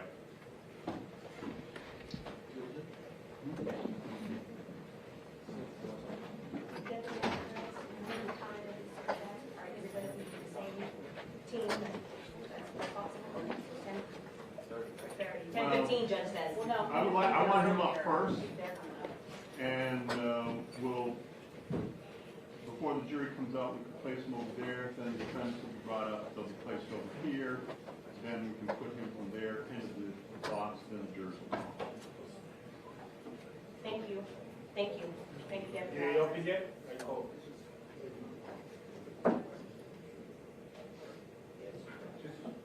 No, not wrong. I wasn't saying you did something wrong. I was saying you did it. No, she was right. I was saying you did it, and there's nothing wrong with it. This is the Kimmock rule that we are. Yeah.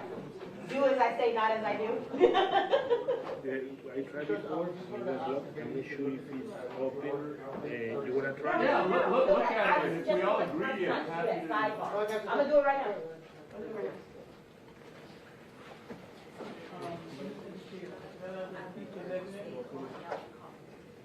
Girl, it was. All right, so nothing else for us on the record, correct? Not for me, Judge. Thank you. All right. Oh, yeah. Are you grabbing it?